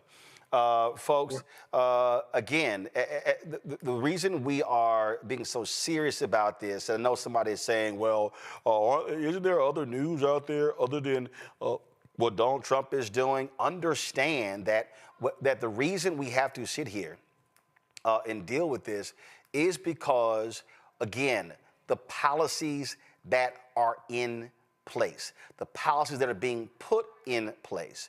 And so they now control, again, 53-47 in the United States Senate. You look at them having a very narrow majority in the U.S. House. But here's a perfect example. Speaker Mike Johnson, Louisiana, Republican, when he was asked today about the Trump January 6 pardons, you know what he said? You know what? That's Trump. He can do what he wants, but they're going to investigate the Biden pardons. I'm sorry, the Biden pardons happened before the Trump pardons. That's just reality. And we have to realize that their desire is not to even address anything.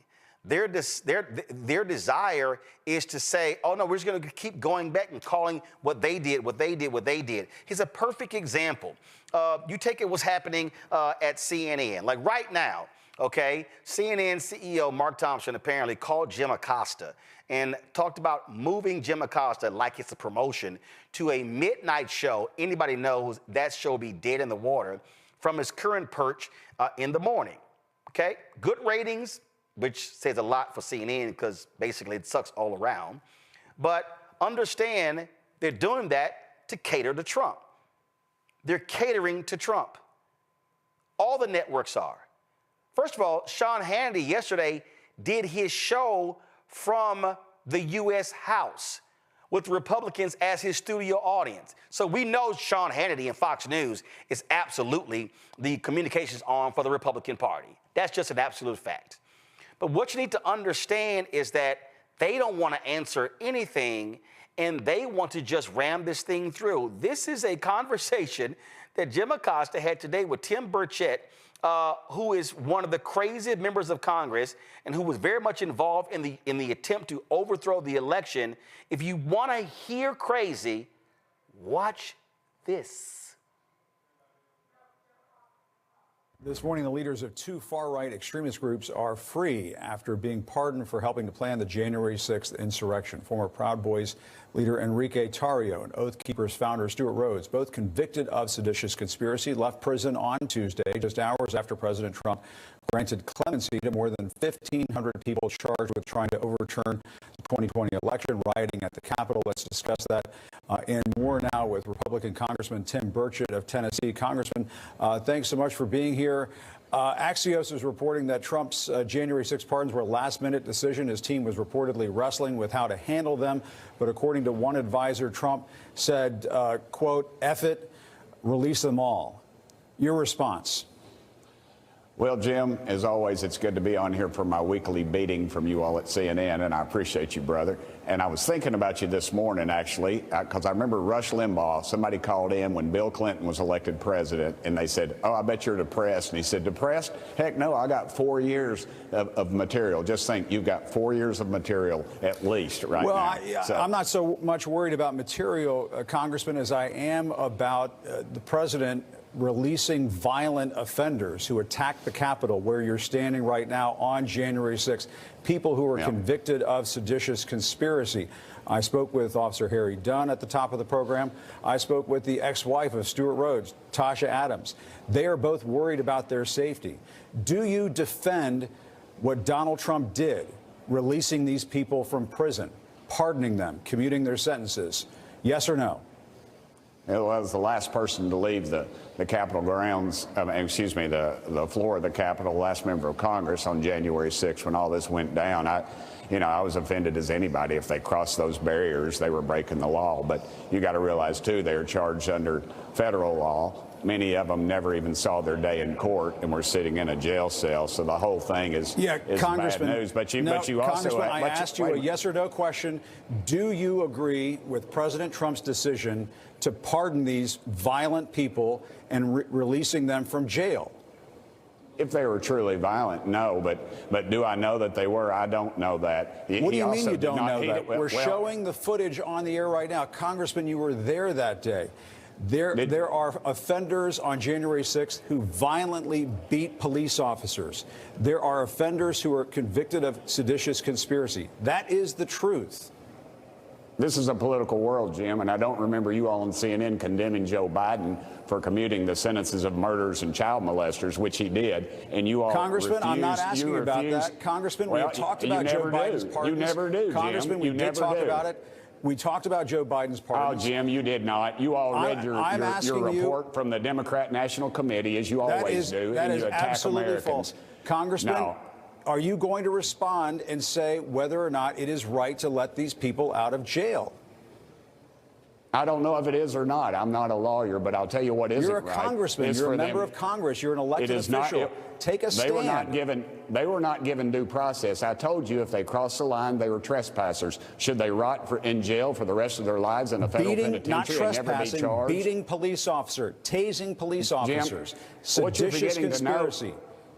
What you're forgetting to say is the ones that he didn't release. Why did he not release those? There are several that he did. This blanket thing you're all talking about is not a blanket. It's not a blanket pardon. There were several that he didn't for those very same reasons. Why are you not focusing on them? Congressman, we're talking about the leader of the Oath Keepers, the leader of the Proud Boys. They should be released from prison? What about the leader of the FBI? What about the FBI agents that were on the grounds, that were in that mess? Congressman, that were the leader of the FBI that? was not rioting at the Capitol that day and beating up police officers. Whatever happened to Back the Blue? I want to show this. The Fraternal Order of Police, another police organization out there, the International Organization of Police Chiefs. If we can show that up on screen, that would be great. They both say that what President Trump did is wrong. They're deeply discouraged by these pardons. And I want to ask you, Jim, if they broke the law, they ought to be in jail. If they broke the law, they ought to be in jail. Okay, you spring this stuff on me. I don't know. I haven't seen the tapes of these individuals of what they did. What happened to Back the Blue? What happened to backing police? Pause. Okay. The reason I'm laughing, Jade, Political Sis, and Rebecca, I haven't seen the tapes. You spring this thing on me. It happened 4 years ago. There was literally a January 6th committee. Videos have been shown ad nauseum all over. So what a member of Congress is saying, I have been so out to lunch that in the last 4 years, I hadn't seen nothing. I hadn't heard nothing. He's like, you were there. It's like, what are you talking about? These people kiss so much Trump ass, they all look like they're in blackface. That's how much a Trump ass they kiss. Orange face. And they sitting here and Jim, I hadn't seen it. We're showing it right now. And y'all, I guarantee you, there was a monitor that was sitting in front of him. What people need to understand, he was one of the people who were a part of the overthrow effort. The head of one of those folks who got released, Tarrio, got 22 years in prison. The head of the Oath Keepers got 18 years in prison. Oh, and were y'all aware of what happened today? That oath, the Oath Keeper, hold on, I gotta show y'all too. If y'all wanna understand how much these people are in bed together, I don't know if y'all saw this here, but if I'm going to show this because I'm about to blow y'all away if y'all have not seen this. Sam Stein of the Bulwark posted this photo. This photo, that's Stuart Rhodes, who was just pardoned. He was the Oath Keeper guy. No. I ain't blowing y'all away yet. Do you know where he's sitting, Political Sis? He's sitting in the Dunkin' Donuts in the Longworth building where House members' offices are. Let me repeat that again for everybody come to me. I want to repeat it. The guy that you're seeing, Stuart Rhodes, Oath Keepers, who led the Oath Keepers, okay, a violent group. He was sentenced to 18 years in prison. He got one of the 1,500 pardons of Donald Trump. Today, this is him sitting in the Dunkin' Donuts in the Longworth building in Washington, D.C., where members of Congress are. When asked about him, John Thune, the Republican Senate Majority Leader, goes, I don't know what they do over in the House. He wouldn't even address it. If you were questioning whether these oath keepers, these Proud Boys, if you were wondering if they in cahoots with the Republican Party, exhibit 20,896, political sis. I mean, Lauren Boebert, didn't she invite them? Yeah. Did she not invite? In fact,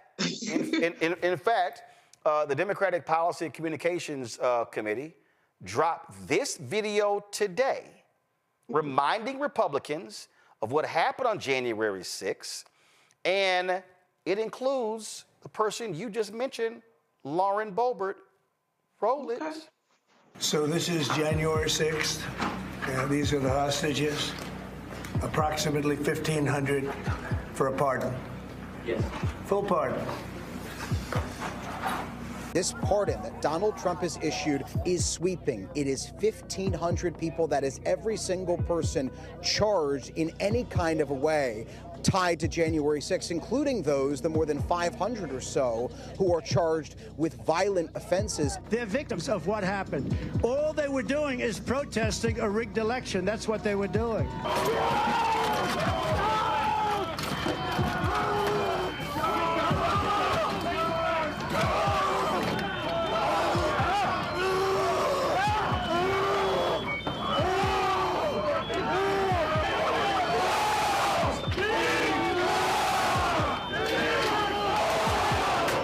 Unbelievable patriots, and they were unbelievable patriots.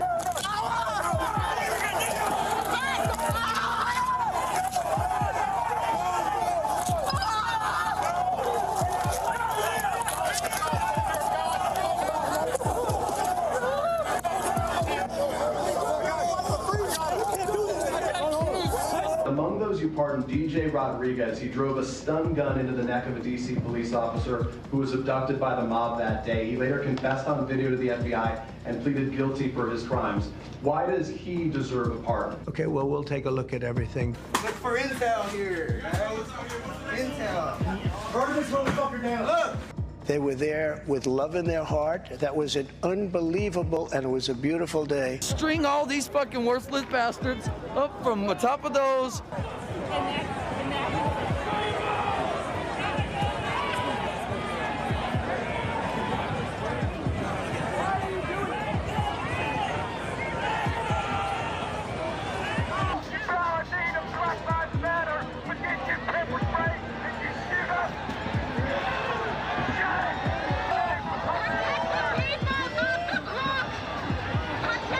We hope they get him. We hope they come out tonight, frankly. Speaker Mike Johnson was pressed by reporters. Here's what he had to say. It's not my place. It's the president's sole decision, and he made a decision, so I stand with him on it. We hope they're going to be released shortly. They should be released shortly. A pardon is a pardon. I want to see them for their release. And, you know, I'll be the first member of Congress to offer them a guided tour in the Capitol.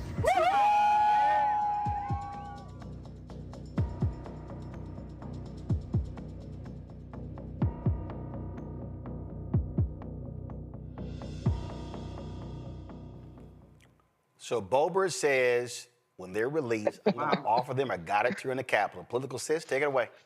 Oh, wow. Can we take a step back for a minute? Like, we're talking about Lauren Boebert. I need for her to focus on her son right now.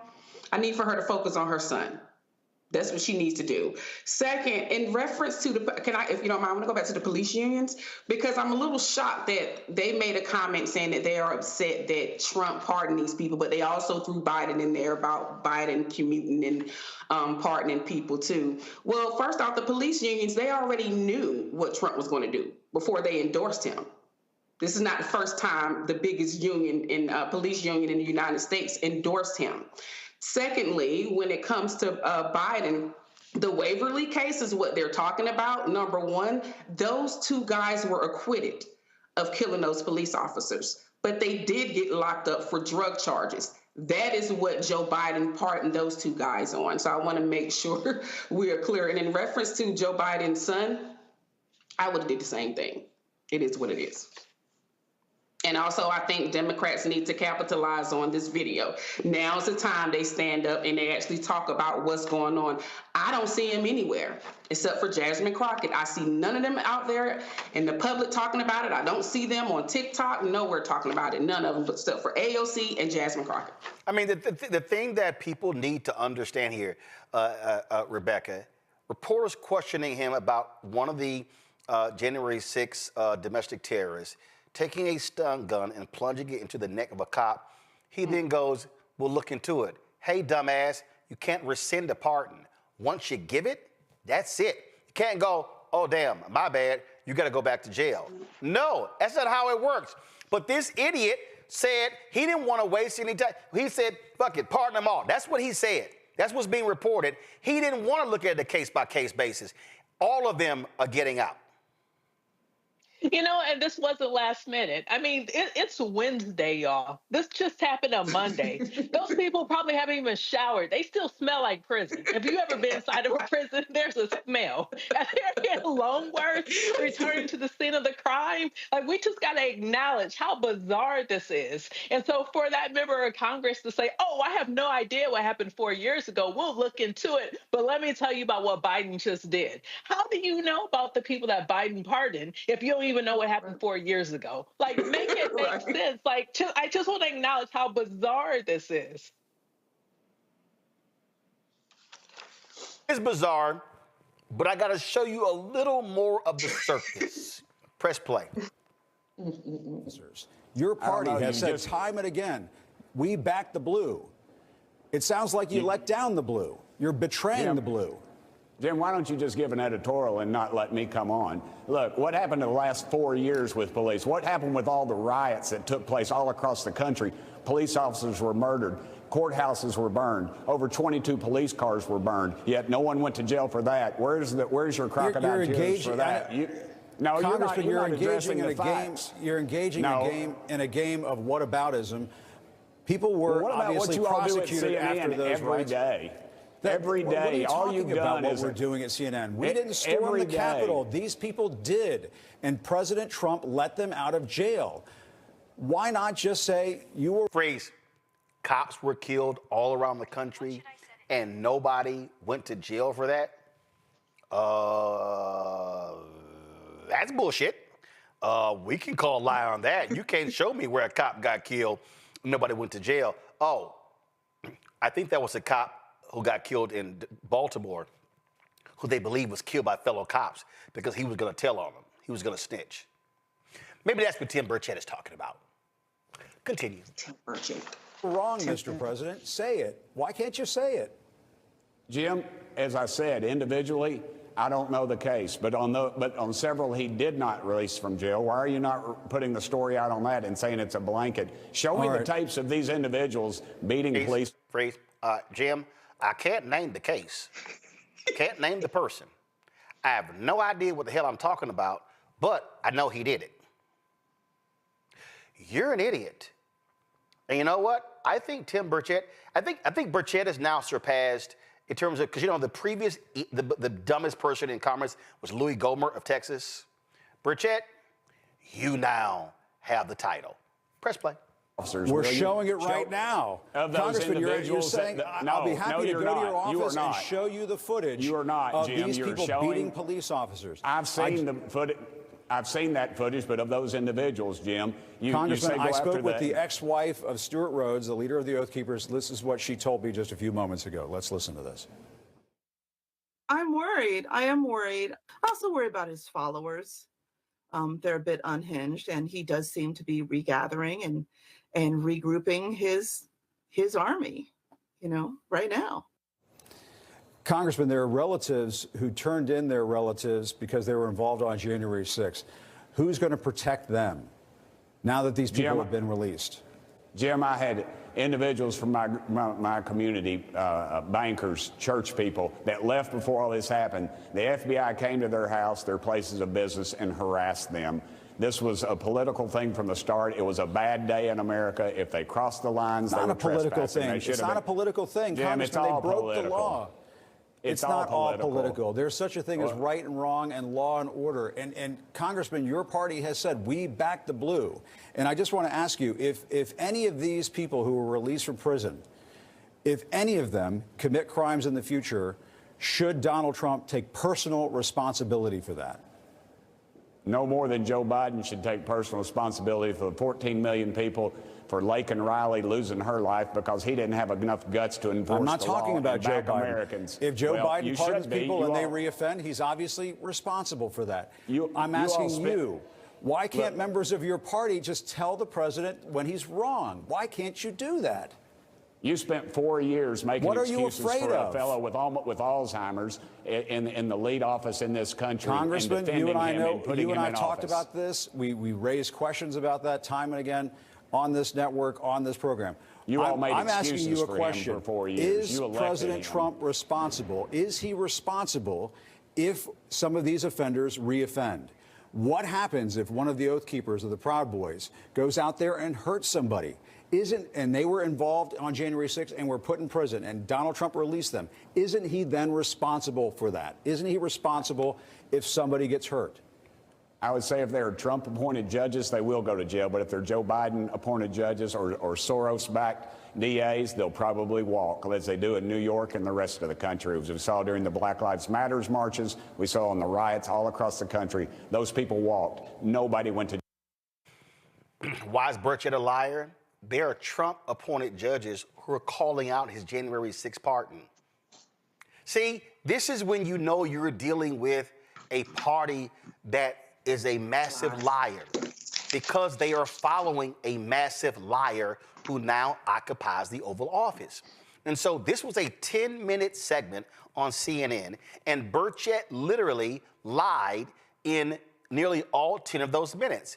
And people on the right, like the idiots over at Newsbusters and Sean Spicer, who was so stupid, he couldn't even get the crowd size right at the inauguration in 2017. They are saluting the great job Burchett did on CNN, because he questioned their rate and said SpongeBob get better ratings than CNN. That's what the idiot actually said. And so people need to understand that idiots like Burchett, guess what? They now have a vote. They get to vote on these things. And you know what? He represents a congressional district of some 700,000 people, and idiots in his district voted for his dumbass. This is what we're now dealing with. And so when people sit out elections and go, both parties are the same, I'm sorry. That's just stupid. It literally is just stupid. And what people are about to learn, Jade, they are about to learn that it's a whole lot of stuff that people have been taking advantage of, have been participating in, that is about to go out the window. Let me say it right now. I'm going to go to Jade first, then I'm going to go to Rebecca, then Political Sis. We're now talking about they are looking to do massive, hundreds of billions of dollars in cuts to federal programs.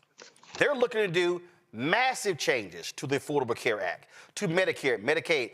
Donald Trump got rid of, by signing an executive order, where Biden was trying to battle the prescription drug companies to have lower cost of drugs for insulin. They got no problem. They're like, oh, forget $35. And remember, on the campaign trail, Trump actually tried to take credit for insulin being $35. Then it was Biden. So now he's like, no, it's good. Let's go back to paying $1,500.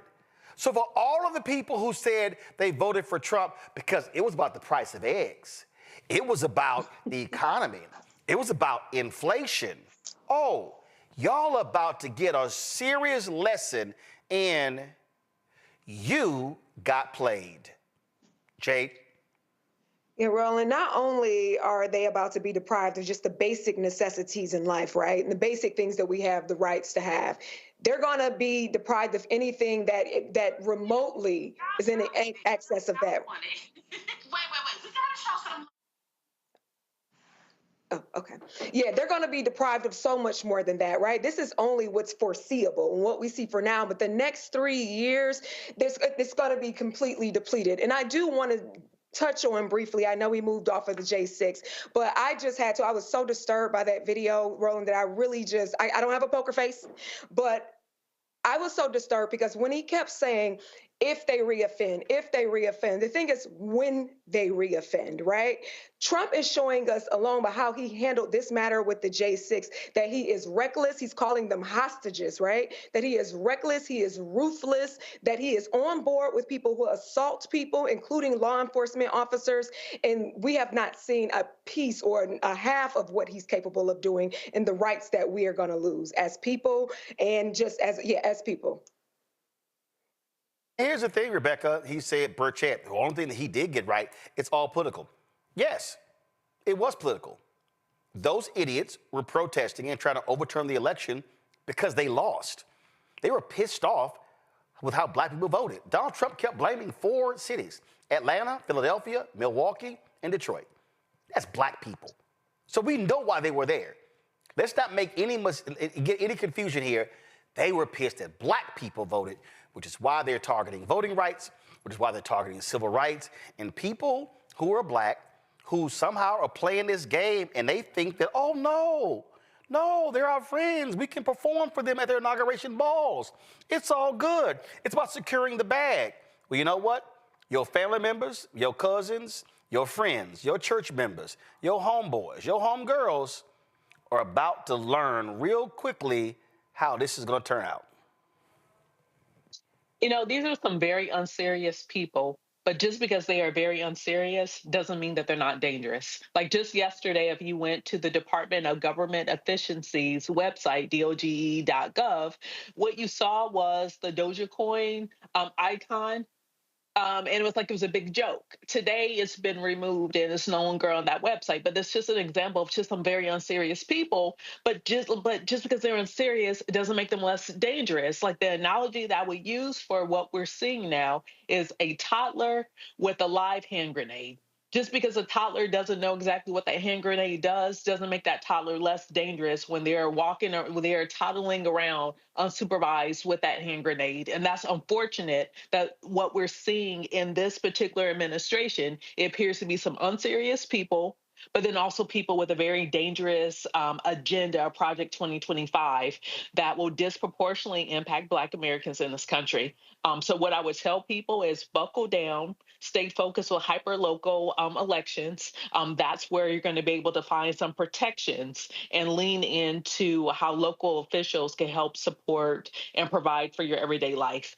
Because what we're seeing nationally is going to be scary for a lot of people. Political says we got this fool called Facts Over Emotions on our YouTube channel who posted, don't y'all know fear-mongering isn't working with FBA, but being dumbasses does. Well, fear-mongering not. And like Rebecca said, when they commit another crime, because what we're also not talking about, those people who he let out, they have previous convictions. One got in trouble for assaulting his pregnant girlfriend. Another, when he was 23, sexually assaulted a 14-year-old girl. So when will they commit crime again? The guy with the bullhorn saying, I'm going to go buy me some guns. Did he not post that?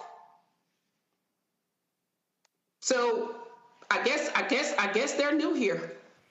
I'm telling you, people need to just recognize that we're not joking here. And all we're doing is telling y'all what is literally happening as we speak. Folks, real quick, the trial for the Georgia prosecutor who declined to bring charges against the 3 white men who fatally shot black jogger Ahmaud Arbery in 2020 is currently in the jury selection phase. Johnson, who was a district attorney at the time of the incident, is facing charges of violating her oath of office and hindering a law enforcement investigation.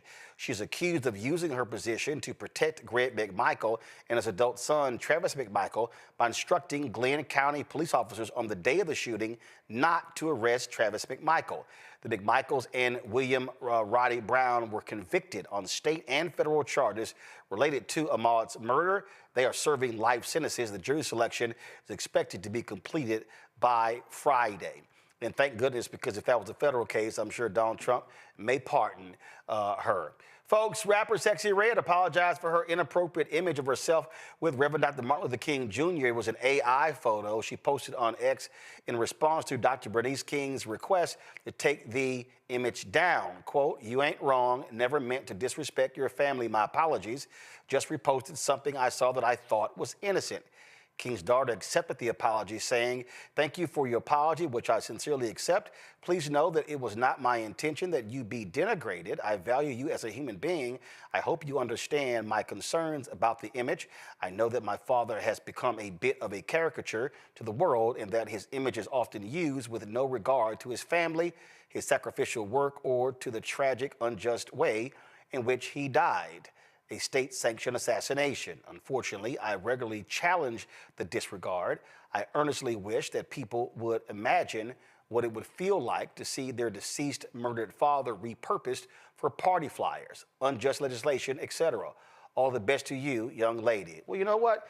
I really hope, Jade, that Sexy Red, when she goes to Atlanta, will personally go to the King Center. I hope she would go meet with Bernice King. I hope she would sit down with her and talk with her and be educated about Dr. King, because she left up an image of her photo holding a stack of money that was imposed in a photo of King and others marching.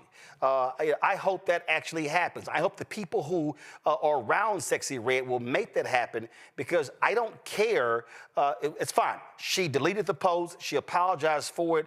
But I hope she also learns more and uses the opportunity to recognize that you have millions of followers and you can do a hell of a lot more educating them than just posting an AI photo of you and Dr. King in the club holding hands, dancing.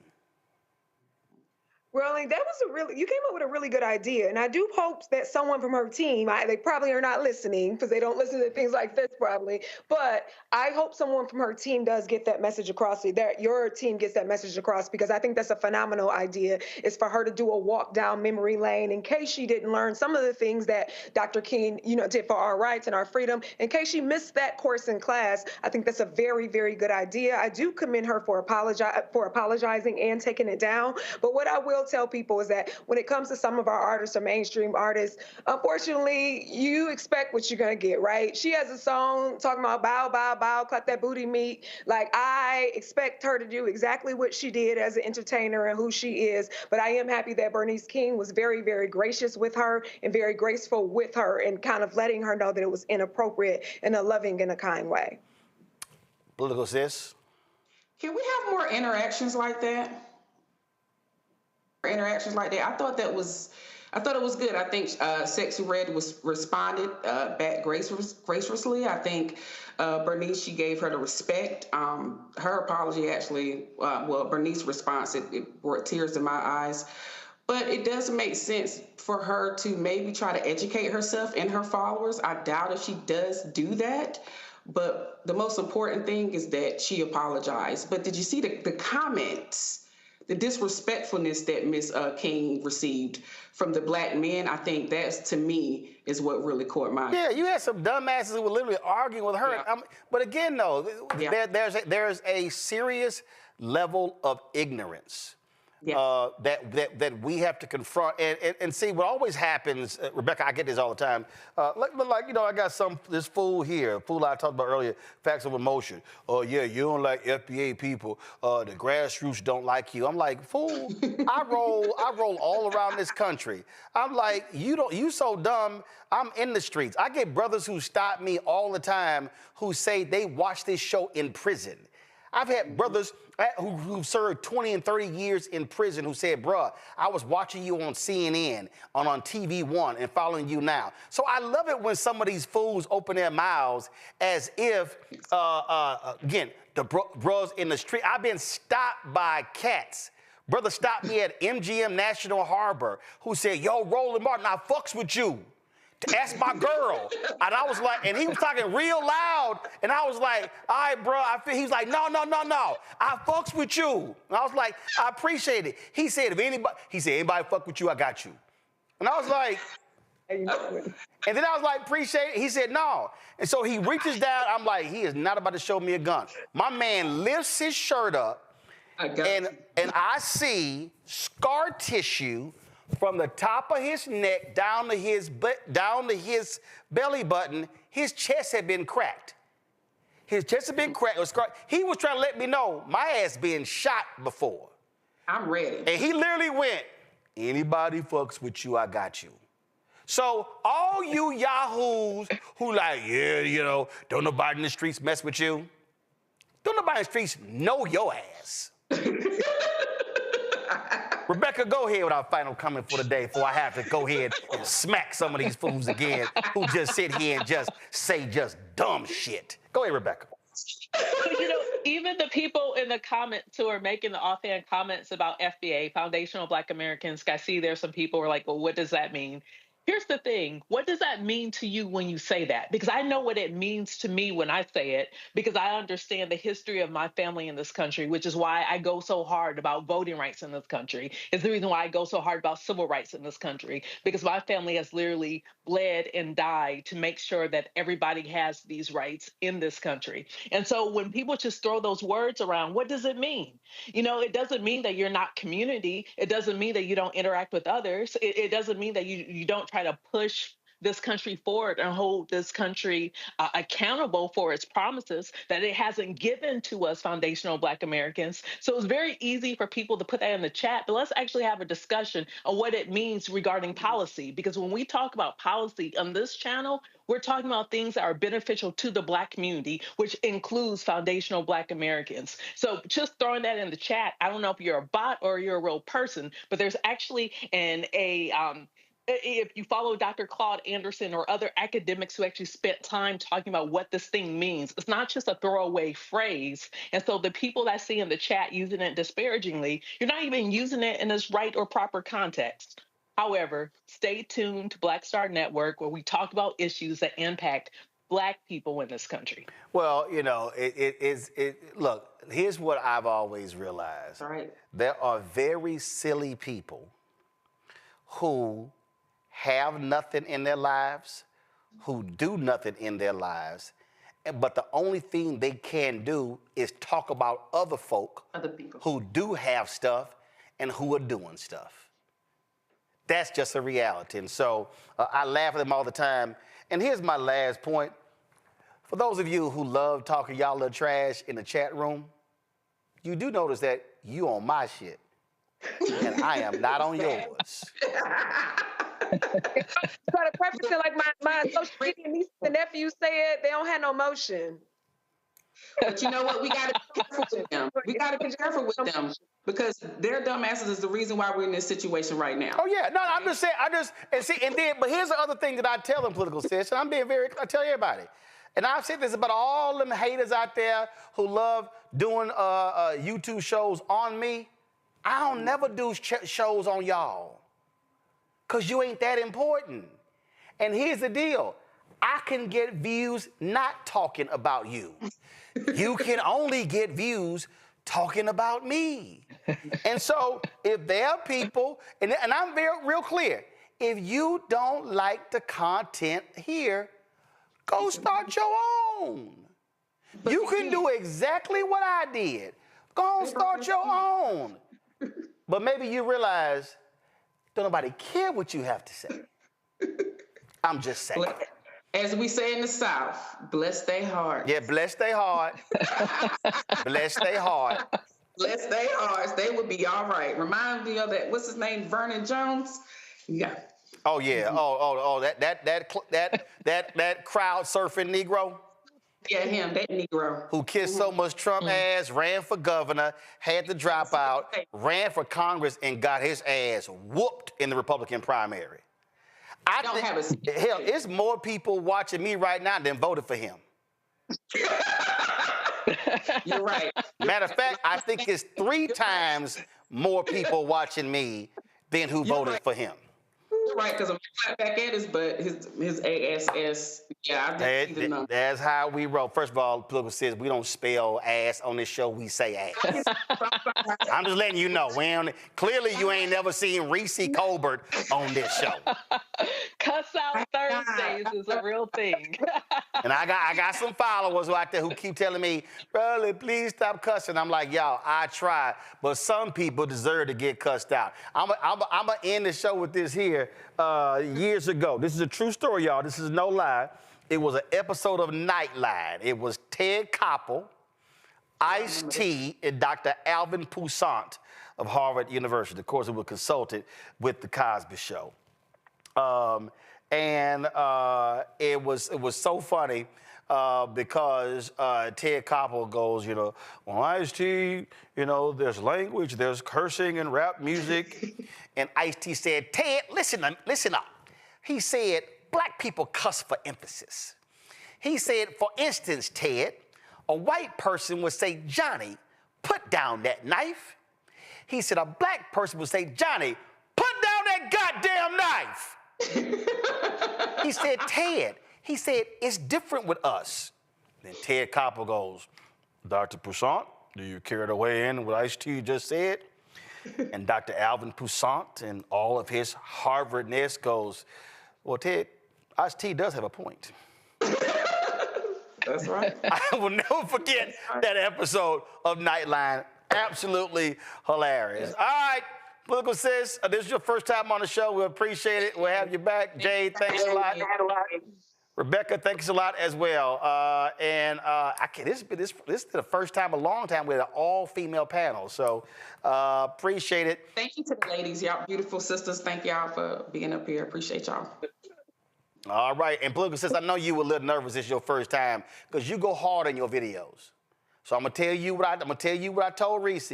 Come here and do you. You ain't gotta be all. They say we keep it regular here. I want you to bring that same heat you do in your videos because you be wilding out in your videos.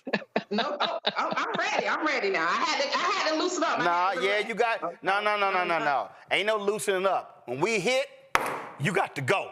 All right. I appreciate it. Thanks a bunch. Folks, don't forget to support the work that we do. What we do here ain't no show like ours. Y'all know this is way too much seasoning for anything on MSNBC, CNN, Fox News, ABC, NBC, CBS. Ain't no podcast like ours. Ain't no show like ours. First off, all y'all on YouTube, y'all being just chatty patties, but y'all don't sit here and hit the like button. So, go on right ahead, hit the doggone like button, all right? Also, support the work that we do with your resources. Our goal is to get 20,000 of our fans contributing on average $50 each a year. That comes out to $4.19 a month, 13 cents a day. If you want to give via Cash App, do so via the Stripe app. This is the app. This is the QR code right here. If you're listening, go to blackstarnetwork.com to see the QR code. PayPal is paypal.me/rmartinunfiltered. Venmo is rmunfiltered. Zelle, Roland at RolandSMartin.com. Roland at RolandMartinUnfiltered.com. Send your check and money order to P.O. Box 57196, Washington, D.C. 20037-0196. Be sure to download the Black Star Network app. Okay, you can get all of our content wherever you go, right there on the app. Download to your Apple phone, your Android phone, also to Apple TV, Android TV, Roku, Amazon Fire TV, Xbox One, Samsung Smart TV.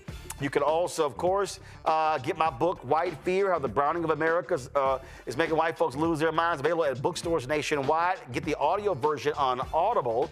Also, get our merchandise. Of course, our shirt, hashtag, we tried to tell you, FAFO 2025, and also don't blame me, I voted for the black woman. I'm rocking the shirt as we speak. Go to rolandmartin.creator-spring.com or go to blackstarnetwork.com. And don't forget, we want you to download the app Fanbase. Download the app Fanbase. You can also, of course, invest, get an equity stake in Fanbase. Go to startengine.com/Fanbase. They've raised almost $2 million in the last 2 weeks, totaling almost $7.5 million. The goal is to raise $17 million to add new features and all those different things. We support black folks in tech. This app is not just for African Americans, it's for anybody. And with what and how Instagram and Twitter and Facebook are kissing Trump's ass and TikTok, we're going to need a place where we can actually go and speak our minds and not have our content censored, and that is Fanbase. You can follow me at Roland S. Martin on Fanbase. All right, folks, that's it. I'll see y'all tomorrow right here on the Black Star Network. 100% black owned, 100% unfiltered. We keep it real, keep it honest, and we speak truth to power. Holla! Black Star Network is here. Oh, no punch! I'm real revolutionary right now.